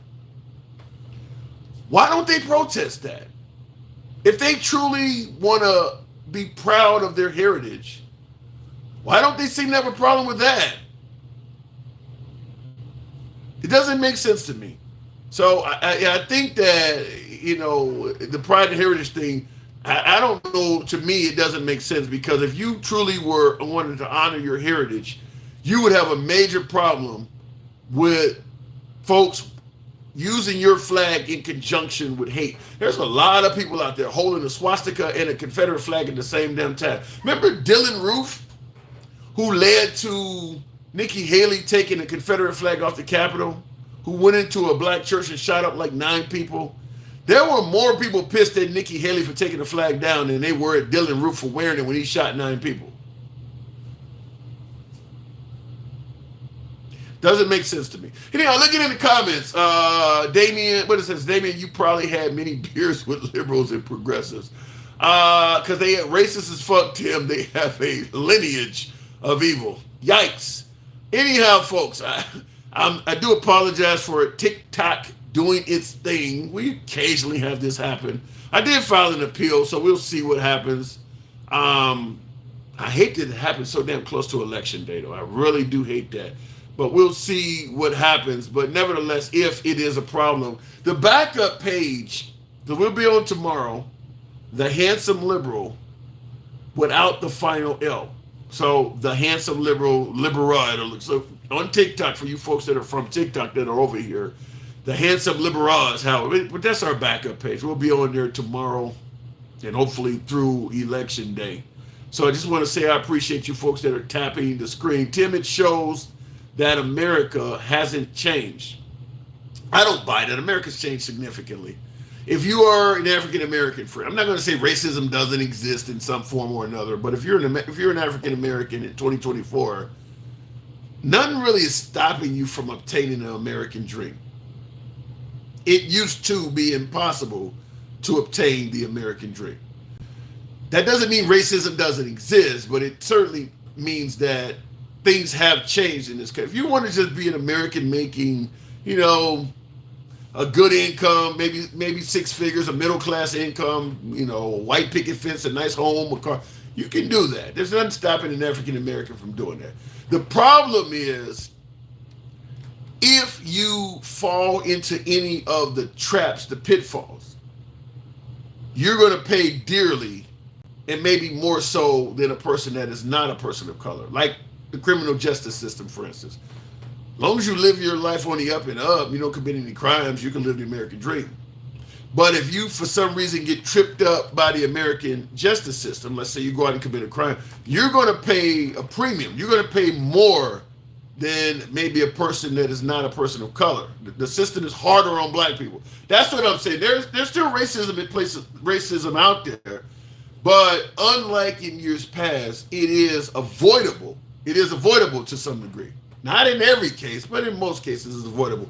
And I don't believe anything stopping a black man in 2024 from living the American dream. Nikki Jam rescinded his Trump endorsement. I'm sure he feels all the BS now. I heard that. I heard that early in the program, and I bet he getting all kinds of hate mail. If you go to Nikki Jam's social media pages, I bet ain't none but hate on them. Because when he went out and endorsed Trump, you're going to get a lot of love for endorsing Trump. The minute you change your mind, like Nikki Haley would be a good example. During that period of time, well, Ron DeSantis too. Ron DeSantis is still somewhat of a Republican hero, but during that time he was running for president, oh my God, he was getting a ton of hate mail. Ron DeSanctimonious, Bird Brain, Nikki Haley. So yeah, my guess is that person is getting a lot of hate mail at this point. Won't be. And what sucks is because he endorsed Trump, how does he restore his career? Because a lot of liberals ain't gonna fuck with him either. He might. I mean, once you go on the Trump side of the aisle, like okay, perfect example, Kanye West. How much money has Kanye West lost because he was endorsing Trump? We can argue that it shouldn't be wrong to endorse a candidate. Perhaps you're right. But Taylor Swift has reported that she lost millions of followers on some of her social media platforms because she endorsed Kamala Harris. I mean, it happens, whether it's right or wrong. But yeah, Kanye West lost a fortune. I think if you are a liberal and you speak out against Trump, you don't lose as much as you do if you are considered normal and you speak out in favor of Trump. I think you lose more, particularly if you are a person of color or somebody. Now, if you're on the right like Kid Rock or somebody, that's different. And I kind of wonder if Kid Rock didn't lose money. Being from Michigan, he probably lost money. Hulk Hogan, it benefited him because his career was on the fritz anyway. But yeah, I think that, I won't even say I think, I know a large amount of people lost a ton of money supporting Trump. I mean, how much money has Mike Lindell lost? Rudolph Giuliani lost. I mean, tons of money. I mentioned Kanye West. Kanye West went from being a billionaire. I think he was worth, I think they were reporting he was worth $2 billion. Last time I checked, they were talking about like 400 and something million because he lost that huge Adidas deal. So he literally lost about 75 or 80% of his wealth. Now he's still rich. He'll never be poor, I get it. But he lost a lot of money fucking with Trump. A lot of money. Now somebody like Elon Musk, I mean, his wealth is out in the stratosphere. It doesn't matter what he loses. I mean, it's out in the stratosphere. But yeah, Kanye West lost a lot of money fucking with Trump. Ed G says they interpret their own meaning. Saudi and other Islamic countries flags say Allah is good.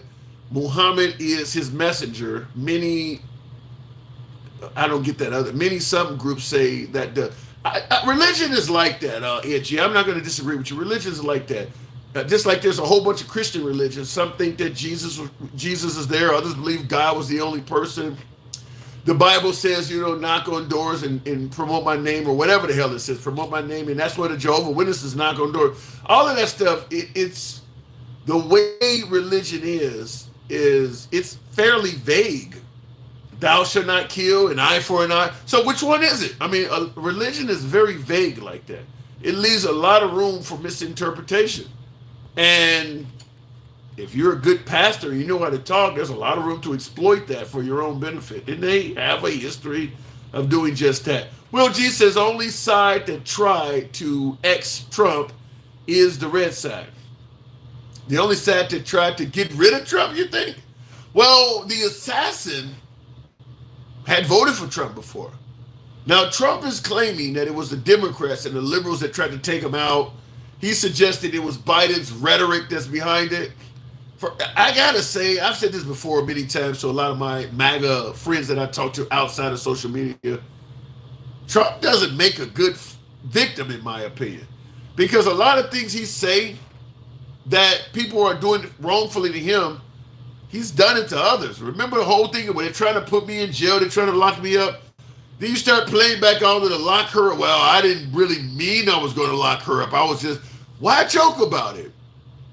Why would you talk about locking up your opponent and then get pissed off when your opponent's talking about locking you? Well, they tried to do it. I wasn't actually. Why is it even cool to joke about it? So, yeah, I do believe Trump doesn't make a really good victim because a lot of the things he say, others people try to, just like he said they tried to take his life, and he blamed it on the rhetoric coming from the left, as if there's no rhetoric coming from you. I mean, you're calling these people fascists. You're saying they hate America, they hate God, they hate babies, but you only see liberal rhetoric. I mean, it ain't. I'm not even talking about the Sean Hannity's or the Laura Ingrams or the Rush Limbaugh. I'm talking about him.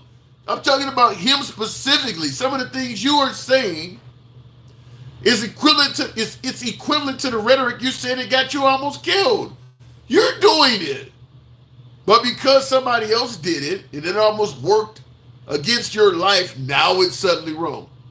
Many folks believed that after Trump almost lost his life, he was going to definitely win the election because he was going to soften his stance, and then we could focus on the fact that he had a good economy. He went right back into doing that stuff. He went right back into doing it. So, like I said, I don't think he makes a good victim. You can't sit here and talk about Democratic rhetoric when you're saying Kamala Harris is a dummy and she's stupid and she was born mentally ill. Really? Unless you want to have the notion that rhetoric is okay as long as it's not against you. Free puppies, says Freeman. I don't know, but what kind of puppies are you talking about? I've told a couple chicks to let the puppies free. And she says, not mean they all support terrorists just because of flag. Who supports it? I'm not getting what you're trying to, your message there, Ed. They not mean they all support terrorists just because of flag. If you're talking about my statement about the Confederate flag, I stand by the point that I made earlier, is that we've all seen that supporters of the Confederate flag are capable of protesting in defense of the flag when they believe it is being misused or abused. They show up to protest when people are talking about taking down the statue or banning the flag like Nikki Haley did with taking it down off the statue. So we know supporters of the Confederate flag know how to protest. But when the Klan or some hate group gets a permit in some town square of some small town so they can stand on the steps and preach hate, they don't show up and protest it. So it leaves you with the obvious mindset. They must be okay with this. They show up in droves if you take down the statue or try to take down the flag, but these folks are preaching number hate. Some of them got the swastika and the Confederate flag in the same hand, or the patch, or the shield. They're literally sewing the Confederate flag and the swastika together in some cases.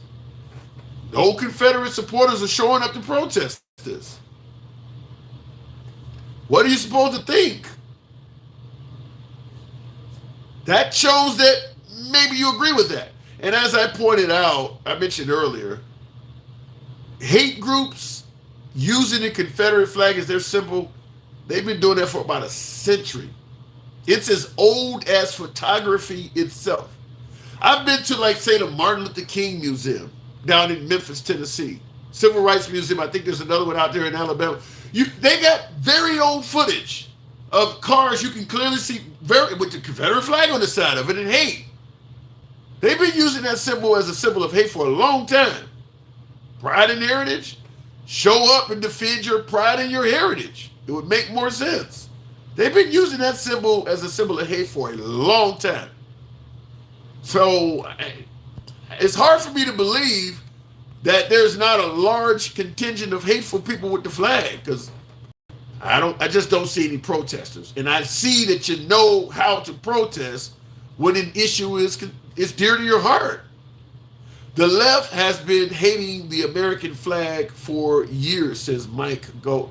I don't buy into that, and I'll tell you what. I think that we've come to the conclusion that if you hold America accountable, but I would even say if you criticize America for some of his misdoings of the past, folks who don't want you to criticize America are going to say you hate the country. What I don't get is that Trump is saying that we're dilapidated, we're the laughing stock. I mean, Trump is saying all kinds of things that portray America in a negative light, and they're not saying that to him. If you think America's doing things, you should be able, according to the First Amendment, the very first one, you should be able to criticize your country without people saying you hate it or that you need to leave. I don't understand why this became something on the right where they have this notion that if you criticize America, you need to leave your homeland. What part of the First Amendment is that? You can't say something negative about America, otherwise you hate your own country, you need to leave. But then, as I keep pointing out with Trump, when Trump says something negative about America, well, he just wants to fix it. So we're okay with that. That sounds like hypocrisy to me. Liberals are the hate group, says Sandra. Elaborate on this. State why you think liberals are the hate group. Dems get to say vulgar statements, but God forbid the right does that. Freedom of speech is hating what you may not like. There's some validity to that. Florida Blondie, some women out here tonight. I do appreciate you folks tuning in. Yeah, I don't disagree with you completely. I think there are some things that the Democrats can say that are vulgar. You know, Orange Man, and Diaper Don. They do say some things negative about Trump, and they do get a pass from the liberals. But I mean, you know, Obama's born in Kenya. Michelle Obama's a man. I mean, you're kind of giving them a pass too for that stuff, right? Both sides are protecting their other side. If the Democrats were saying the things about Melania, sexual things like that they're saying about Michelle Obama, I don't think MAGA would like that. I mean, you would be speaking out, but you make a point that the Democrats can say vulgar shit and they'll get a pass from the Democrats. Just like the right can say vulgar shit about the Democrats and they'll get a pass from the right. Or likely what'll happen with Trump, if he says something vulgar, the right will just say you took it out of context or he didn't mean it that way or something like that. Bro, it's not negative. He is orange and he does wear diapers. Those are facts. All right, Carpe Diem. I don't know if he wears diapers, so I don't have any solid evidence of it. But he is orange. I'm not going to deny he's orange. It's freedom of speech, not freedom of criticism. Yeah, it is. Criticism is covered under freedom of speech. Otherwise, you'd be kind of fucked because criticism is kind of an opinion. I could say you have nice hair and you know, if I'm talking to somebody who's a burn victim and they only got a couple strands of it, it might be viewed as an insult or criticism. You don't know what somebody is judging as criticism. You ever try to give somebody a compliment and they couldn't even see it that way? People can view criticism any damn kind of way. You gotta have freedom of criticism. You wouldn't be to say anything negative about any of the politicians in office. You couldn't criticize the police for it. I hope we never get to the point where freedom of speech doesn't cover criticism. That's dangerous. That sounds like some North Korea type shit. Melania doesn't love Trump. She is praying he loses so she can cash out and find a young black stud. Sid! Well, this might not be the most popular thing to say, but I do believe if Melania Trump has a bad breakup with President Trump, it wouldn't be safe for her to do so. If Trump starts among his rallies, and I don't think his rallies are going to end, whether he wins or loses, that ain't going to end. It didn't end last time. If he gets up there and starts saying Melania Trump is a gold digger or she's trying to derail the movement and things like that. Now, she has Secret Service protection, I believe, for the rest of her life anyway, because she was the first lady. It wouldn't be safe for her. It would not be safe for her. If he starts getting up there, I mean, think about it. Has it been safe for anybody else? Mike Pence on down. Has it been safe for anybody else to criticize him that are on the right?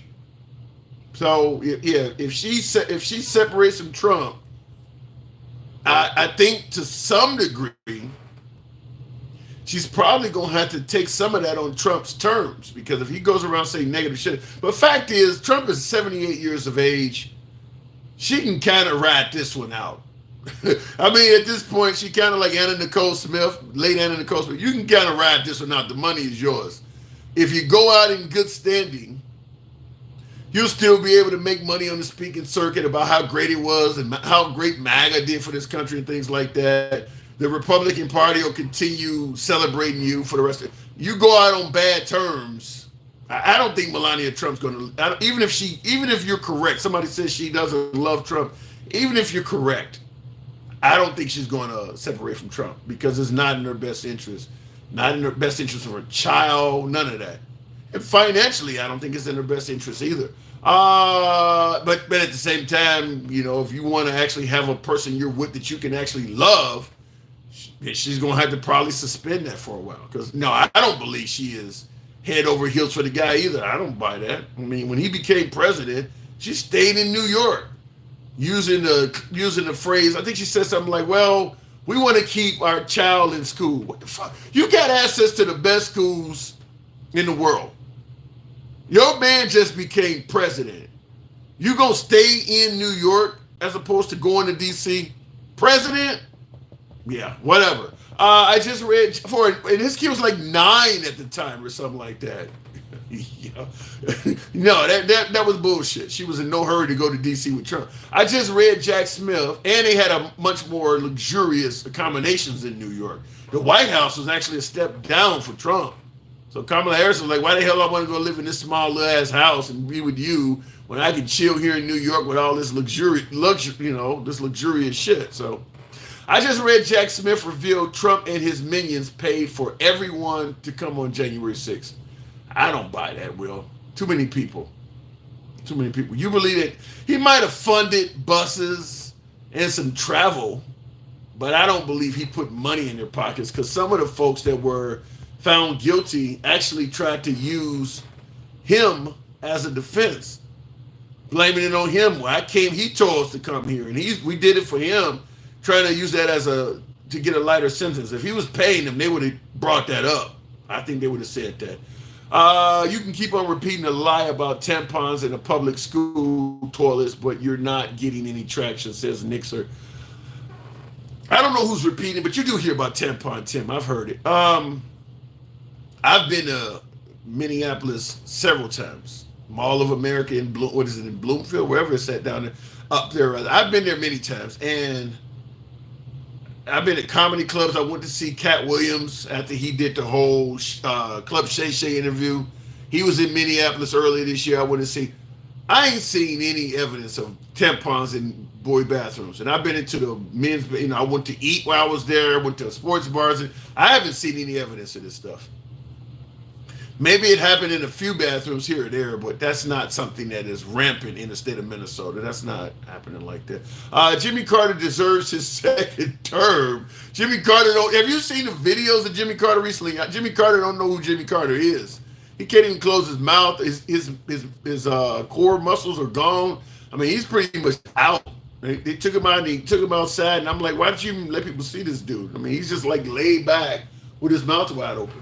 In fact, a woman on hospice that does hospice YouTube videos, hospice nurse, I watch her a lot. She was talking about what it's like when you're about to go. And she said that he probably sleeps about 20, 22 hours of his life.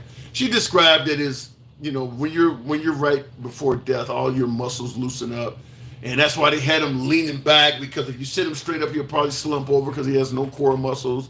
Like I said, the muscles in his face are gone, so his mouth hangs wide open.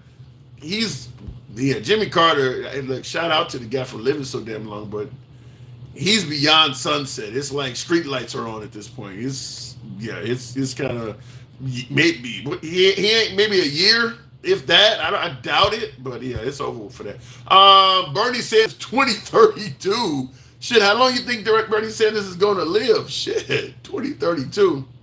I will say this in regards to Bernie Sanders, though, and he'll never be president. But I will say that if we continue down the path we are on, you will get a Bernie Sanders like president soon. I'm talking 3-4 terms at the max. I mean, full socialism type shit. 3-4 terms soon. if we continue going down the road of capitalism, where it is clearly favoring the haves and the have-nots, that gap is getting bigger and bigger and bigger and bigger, where people are starting to consider living in tiny homes and living in their cars and storage containers and shit like that. Meanwhile, the folks that have are like Elon Musk made like $23 fucking billion in a single day last weekend. Yeah, well, you get a Bernie Sanders that's going to come along, and the have-nots who represent most of the voters in this country is going to be like, hell yeah, we'll take him. I mean, I'm fine with suggesting that capitalism is better than socialism. I tend to think so. But if we get to the point where under a capitalist government, I can't afford half of the shit that they're going to give me under a socialist government, I'm going with socialism. I mean, at some point, you got to realize the lottery ticket shit ain't going to get you out of it. Everybody's supporting capitalism under the guise that, well, one day I too could be like Elon Musk. I too could be like Jeff Bezos. Well, damn it, eventually you're going to realize that shit ain't going to happen. You're going to eventually realize that ain't going to happen. You're going to be more like the homeless guy that you've been saying, pull yourself up by your bootstraps. So, yeah, I do believe that eventually you are going to start having more and more Americans that realize the American dream under the capitalist system is getting harder and harder to obtain and achieve. Now, we can talk about the difference between the Biden economy and the Trump economy, and Trump economy was better or whatever it may be. People weren't making a lot of money under Trump either. Okay, yet a good price of goods, services were cheaper in some places. You don't hear Trump bragging about how high salaries were back in under his first term. You don't hear him bragging about people were able to quit one of their jobs and only work one job. People have been working two jobs since George W. Bush stated that it's really American to have two jobs. People getting tired of doing that shit. People starting to work two jobs, and both of them combined is enough to get by. So then when you get a guy like a Bernie Sanders that come by and tell you, well, I can give you health care and we'll pass a law to give you, free college or a little bit extra in college, or we'll give you some housing assistance. And you're thinking like, this motherfucker is a socialist, but if I go to the capitalism route, they're not going to tax me like Bernie Sanders. They'll tax me significantly less. I'll get to keep far more of my money than the Bernie Sanders type. But even though I'm only getting taxed 20, 30% under this capitalism model, the remaining 70% that I get to keep of my paycheck, I can't buy nowhere near as much shit as he's talking about. That's what's starting to happen, is that people are starting, I don't want to pay any taxes, but there are people out here now where you can give them all of their money, tax them 0%, and they can still barely afford college, health care, and some of the things that the Bernie Sanders types is promising. The only thing they're holding on to is, well, maybe one day I will, so I want the capitalist system. Well, if ever under the socialism system, I'll never be like Elon Musk or Jeff Bezos. I can do that under capitalism, so I won't get. Yeah, but that's never going to happen. It's never. People are fighting to keep the capitalist system because they dream of this, but most folks never hit that. So yeah, I do believe that eventually, within a few terms, if things continue going the way they're going, you're going to get a Bernie Sanders type candidate. You've seen how much support he got in 2016. You see how much support, it's only going to get more. The younger crowd really likes that dude. They really like that type of politics. I don't see where capitalism has gotten better since he left. Even though we had 4 to 8 years since he left, it's been under Trump. Capitalism hasn't gotten better for the American people. So most of the folks, my guess is most of the folks that supported Trump, or better yet, that supported Bernie Sanders and the policies he was promoting, they all still do. But I believe the list of them has grown.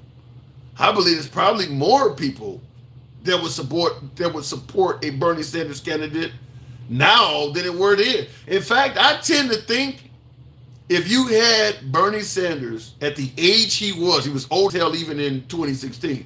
If you had Bernie Sanders at that age, at that same mindset, promoting those same policies right now, he would beat Kamala Harris. I believe he would actually beat Kamala Harris. Some say he beat Hillary Clinton. I didn't support her, but some say he beat Hillary Clinton and that the Democrats pulled some stunts to prevent him from prevailing. But I definitely think he would beat Kamala Harris. Maybe, maybe not. Anyway, looking in the comments real quick. Real talk, Jimmy Carter was a horrible president, but a great man. Probably the greatest man we've ever had as president. And that's the problem when you're running a country like America, capitalist country, as I just brought up. You can't really be a great man and a great president simultaneously. It's very difficult because I keep talking about have and have-nots. The haves don't want none of that great man shit. That's the kind of stuff that does for the people, helps out the downtrodden, tries to help everybody. The have-nots ain't about that. So if you are a great man, you're probably not going to be considered a great president because you're trying to help out too many motherfucking people that the have-nots are not going to favor. So they're going to be probably trying to do whatever they can behind the scenes to get rid of your ass. Maybe suggesting you're promoting socialism or figure out a different way to derail your campaign. He would beat her. Not hard to beat, 0 votes. Ed G, all right, fair enough. You're talking about the fact that Kamala Harris did not receive any votes to become the Democratic nominee. I actually can't argue with that. I think he would really be. I mean, his speeches, Kamala Harris just doesn't have that flair to rile up a crowd like Obama did or like Trump does. Bernie has that. Bernie Sanders knows what to say to rile up a crowd. He would be killing Kamala Harris, I think, if he was running against Kamala. I don't think she would have the time of day against him. I think the only reason Kamala Harris even right now is competitive against Trump is so many people hate Trump. I don't think it's a huge love for Kamala Harris. I think it's a really huge anti-Trump base out there. And it ain't like he's realized that and softened up his stance. Haitian migrants eating cats and dogs. You see what happened at the Madison Square Garden rally where people were calling Kamala Harris a prostitute, saying she got a pimp and shit that stuff is what's creating this huge anti-Trump sentiment. So, yeah, but I do believe Bernie Sanders has that speaking voice like that. Florida Blind, I would rather her do research than to tell us a bunch of bullshit. You really gonna blame Love Fest 7 with a name like Love Fest, I get it. But you really gonna suggest that Kamala Harris is telling us a bunch of bullshit when Trump is going around saying he won a 2020 election by a landslide and January 6th was a great day, and he's currently saying he's leading in all 50 states. Here's why I give the win to Trump oftentimes, where I give Trump credit. Trump can lie to somebody. Trump can tell you 20 different lies, and you would clearly spot the one coming from Kamala Harris. The list of things that Trump says is insane. Well, he's just exaggerating. It's just a joke. It's a fucking lie. It's not accurate. He just stated within the last 24 hours that he is leading in all 50 states. That's flat out false. Not one poll in existence is even suggesting he's leading in 40 states. Flat out false. But you're pointing out, well, Kamala Harris says bullshit. And look, like I said, this is what Charlamagne the God said when he says that Trump lies better than Biden. This was some months ago. He said he's the one that, Biden went and said, vote for me, you ain't black on the show. But he was the one that said Trump lies better than Biden tells the truth. Now, Florida Blondie asked, what lies has Trump lied about? Well, he won the 2020 election by a landslide. I don't think I've heard a single Republican senator, Republican governor say that that's true.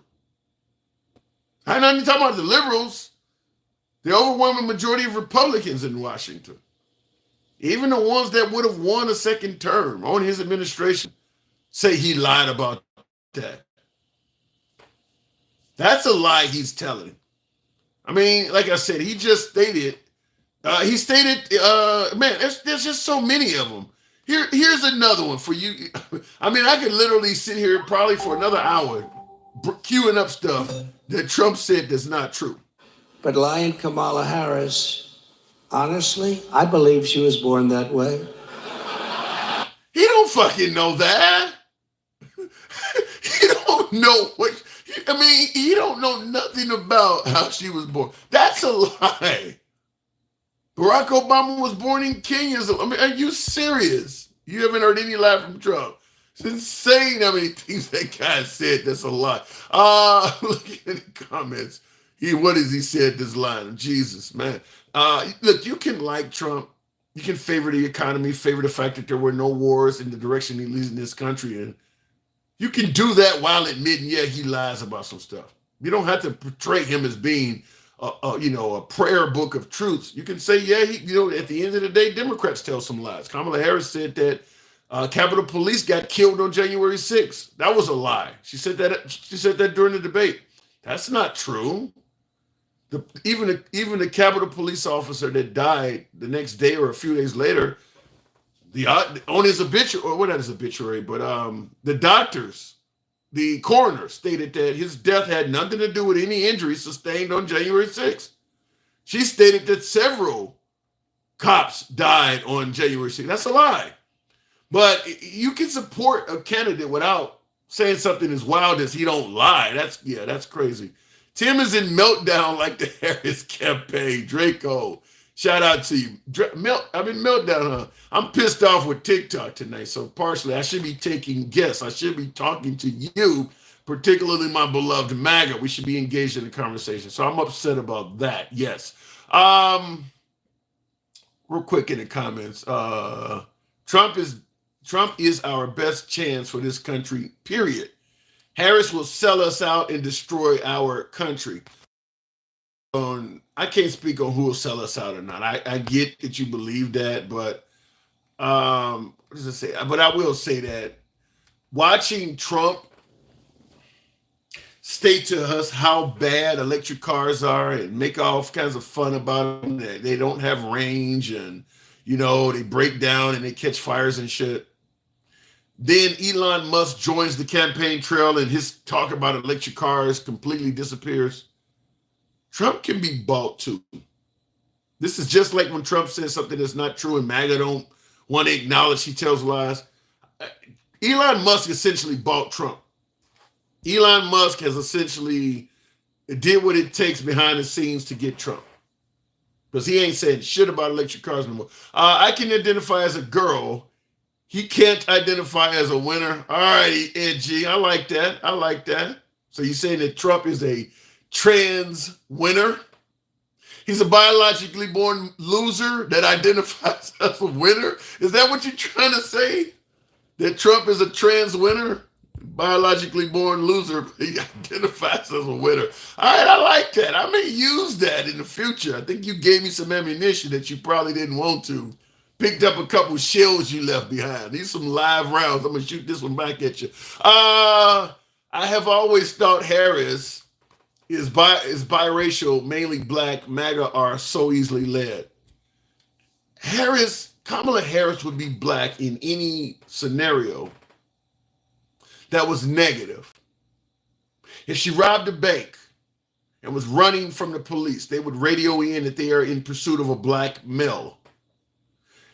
If she was wanted, that's what the wanted poster would say. Even if they knew every damn thing about her, it would say black on the wanted poster. The only time she starts turning to anything else but black is when she became super successful. Now you got to otherize. Same thing with Obama. Obama went right back to being black as me the moment his White House gig was up.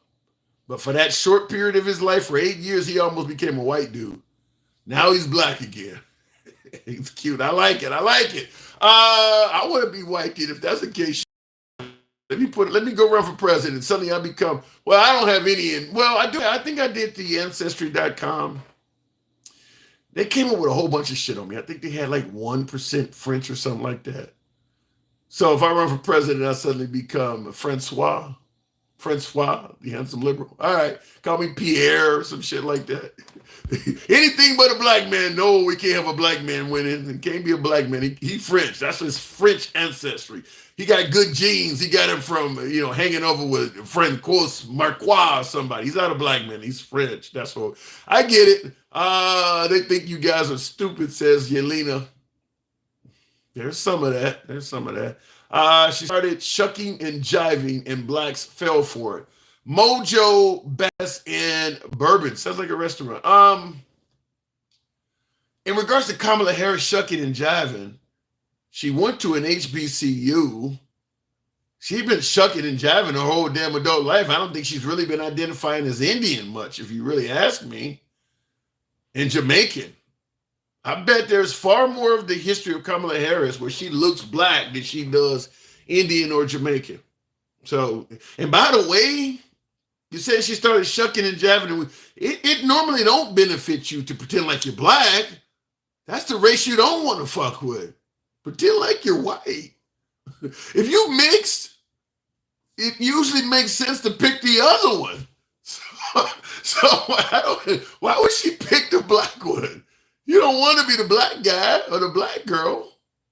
Certainly when you're taking a path that Kamala Harris did, you don't want to be black if you're trying to be an attorney general or a district attorney. You don't want to be a shucking and jiving person in that role. It's not like she's trying to get a job on Yo MTV Raps. I think you got that one kind of backwards, man. Trump is orange. He ain't white. And I will tell you this. I said this before.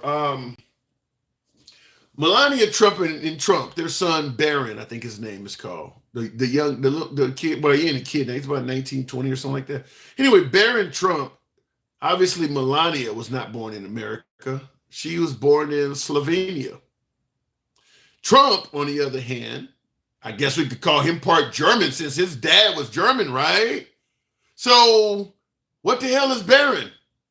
Do we suggest that Barron is a Slovenian German? He's not white. He's not a white guy. He's a Slovenian. See how that could work? It's crazy. You folks with that. It's crazy trying to otherize people. Remember it, Victimhood, Central with Libs. Who's the better victim? Well, in terms of the liberals and victimhood, most of the folks that has historically been victims of this country vote liberal. So you're going to have more liberals, as you might suggest, playing victim than you are on the Republican side, because most of the people that has been victimized or that are ancestries of victimization, they tend to vote liberal. They just do. And now when you see what's happening with women, where some of them are now likely to end up being victimized with these anti-abortion laws, they're going to be voting liberal too. So you're going to hear that. You sound like, I'm going to leave that one alone. Something about eat a Sonia footlong. I don't know what that means there, Shane. Trump raped a 13-year-old girl. I've never heard that. I don't buy that. I've never heard that. In this environment, it would have came out. E. Jean Carroll, we might have a discussion, but a 13-year-old, I have not heard it. Trump works for McDonald's for 10 minutes, and now there's an outbreak of E. coli. I have heard that joke. I have heard that. I'm on here way too long, folks. I do appreciate you guys giving me that 110. We should have been around 130 likes. Some of you guys hating on the program simply for the sake of doing so. I get it. This is free speech, folks. This is how it works. If you favor social media where everybody agrees with you, perhaps you are liberal and you want everybody to be bashing Trump, this ain't the place. You lean right, you want everybody to wear a red hat, this ain't the place. We believe in free speech here, so everybody gets to speak. We've always been that way. We remain MAGA friendly. Liberals are always welcome on the program as well. Nevertheless, I do appreciate you folks tuning in. If you favor this, feel free to follow the program. In this case, a subscription, if you will. Election evening, we'll be here. Probably a good 5-6 hours. I don't know if we're going to get to call it, but I think some of these states, we might see enough of it. Like if Kamala Harris wins North Carolina and Georgia, it's over. You don't need to know the rest. If she wins North Carolina, and I'm mentioning those two states because they are on the East Coast. When they start closing polls at 7 o'clock, those would be some of the states that close the first. Obviously, the West Coast states will be last. But if she wins North Carolina, let's start there. The state where you got the lieutenant governor, the black lieutenant governor, calling himself Black Maga and talking about he wished slavery would come back because he wants to own a few. That guy has not helped Trump out in that state at all. Trump still may win North Carolina, but that black lieutenant governor, who's running for governor, by the way, did not help Trump out at all. And that state is going to go blue, at least from a gubernatorial standpoint, no matter if Trump wins or not. Their governor is going to remain blue because that guy is awful with those statements. So some were suggesting that by him being so bad, he may also help the Democrats at the national ticket. Because keep in mind, when people get pissed off at a Democrat or at a Republican, they normally show up and vote against all of them motherfuckers. People don't really vote split tickets a lot. I mean, some people do, but like in this race, if you lean right, you're probably going to vote Republican down the ticket and vice versa. Women that are pissed off about the abortion laws, they voting Democrat on every damn thing. So this governor is probably led people to show up and they're going to vote like that. I see in the comments, you said Mark Robinson is suing CNN, says Draco. Yeah, he can sue him, but if I'm correct, I saw the clip on that and on CNN, they're like, listen, he can sue us all he wants. They stated that our evidence is pretty strong. How they cross-referenced his name. He used the same name. I forgot what it was, but the same username on a host of accounts. And there's all kinds of crossing of T's and dotting of I's. They're certain that that's the right dude. They're certain of it. I'm a big fan of Bill O'Reilly, even though he's strong in the camp for Trump, been friends with Trump for 30 years. He calls out a lot of things that are wrong with the libs. He stated that he saw the evidence, and he's like, yeah, he believes that evidence against Tim Robinson is. I tend to have a lot of respect for Bill O'Reilly. I know a lot of you don't like it, fair enough, but I haven't heard too many folks other than Robinson saying that information is inaccurate. His lawsuit's going nowhere. My guess is once he loses and once this election is over, he'll probably drop that lawsuit. It's probably just there to try to help him in the election. We'll see. We can vote for him. He's fighting his case. It's bullshit. Now, once he loses, that lawsuit is going nowhere. He ain't going to keep paying money for that. That lawsuit's going to go away. It's raining pretty hard outside. But anyway, yeah, that lawsuit ain't going nowhere. Quick question. I put fake insurance. Uber deactivated my account. I don't drive anymore. That Uber shit sucks. I got pissed off. It's a ripoff, man. It's a ripoff. Quick, I put fake insurance. You put fake insurance. Uber deactivated my account. Lifetime. How can I get it back? If what you're saying is true, where you use fraudulent information, you're not going to get that account back. It's too many fools willing to drive for Uber. They don't need you. They don't need to fuck with you if you're going to do something crazy like that. You're done. You better, unless you can get a different social and more fake information, but that account's done. Trump was on Epstein Island.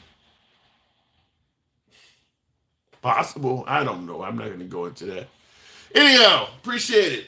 You know what I got to do. I'll see you guys tomorrow. Subscribe to the show. It's your boy Tim, the handsome liberal. I got to go.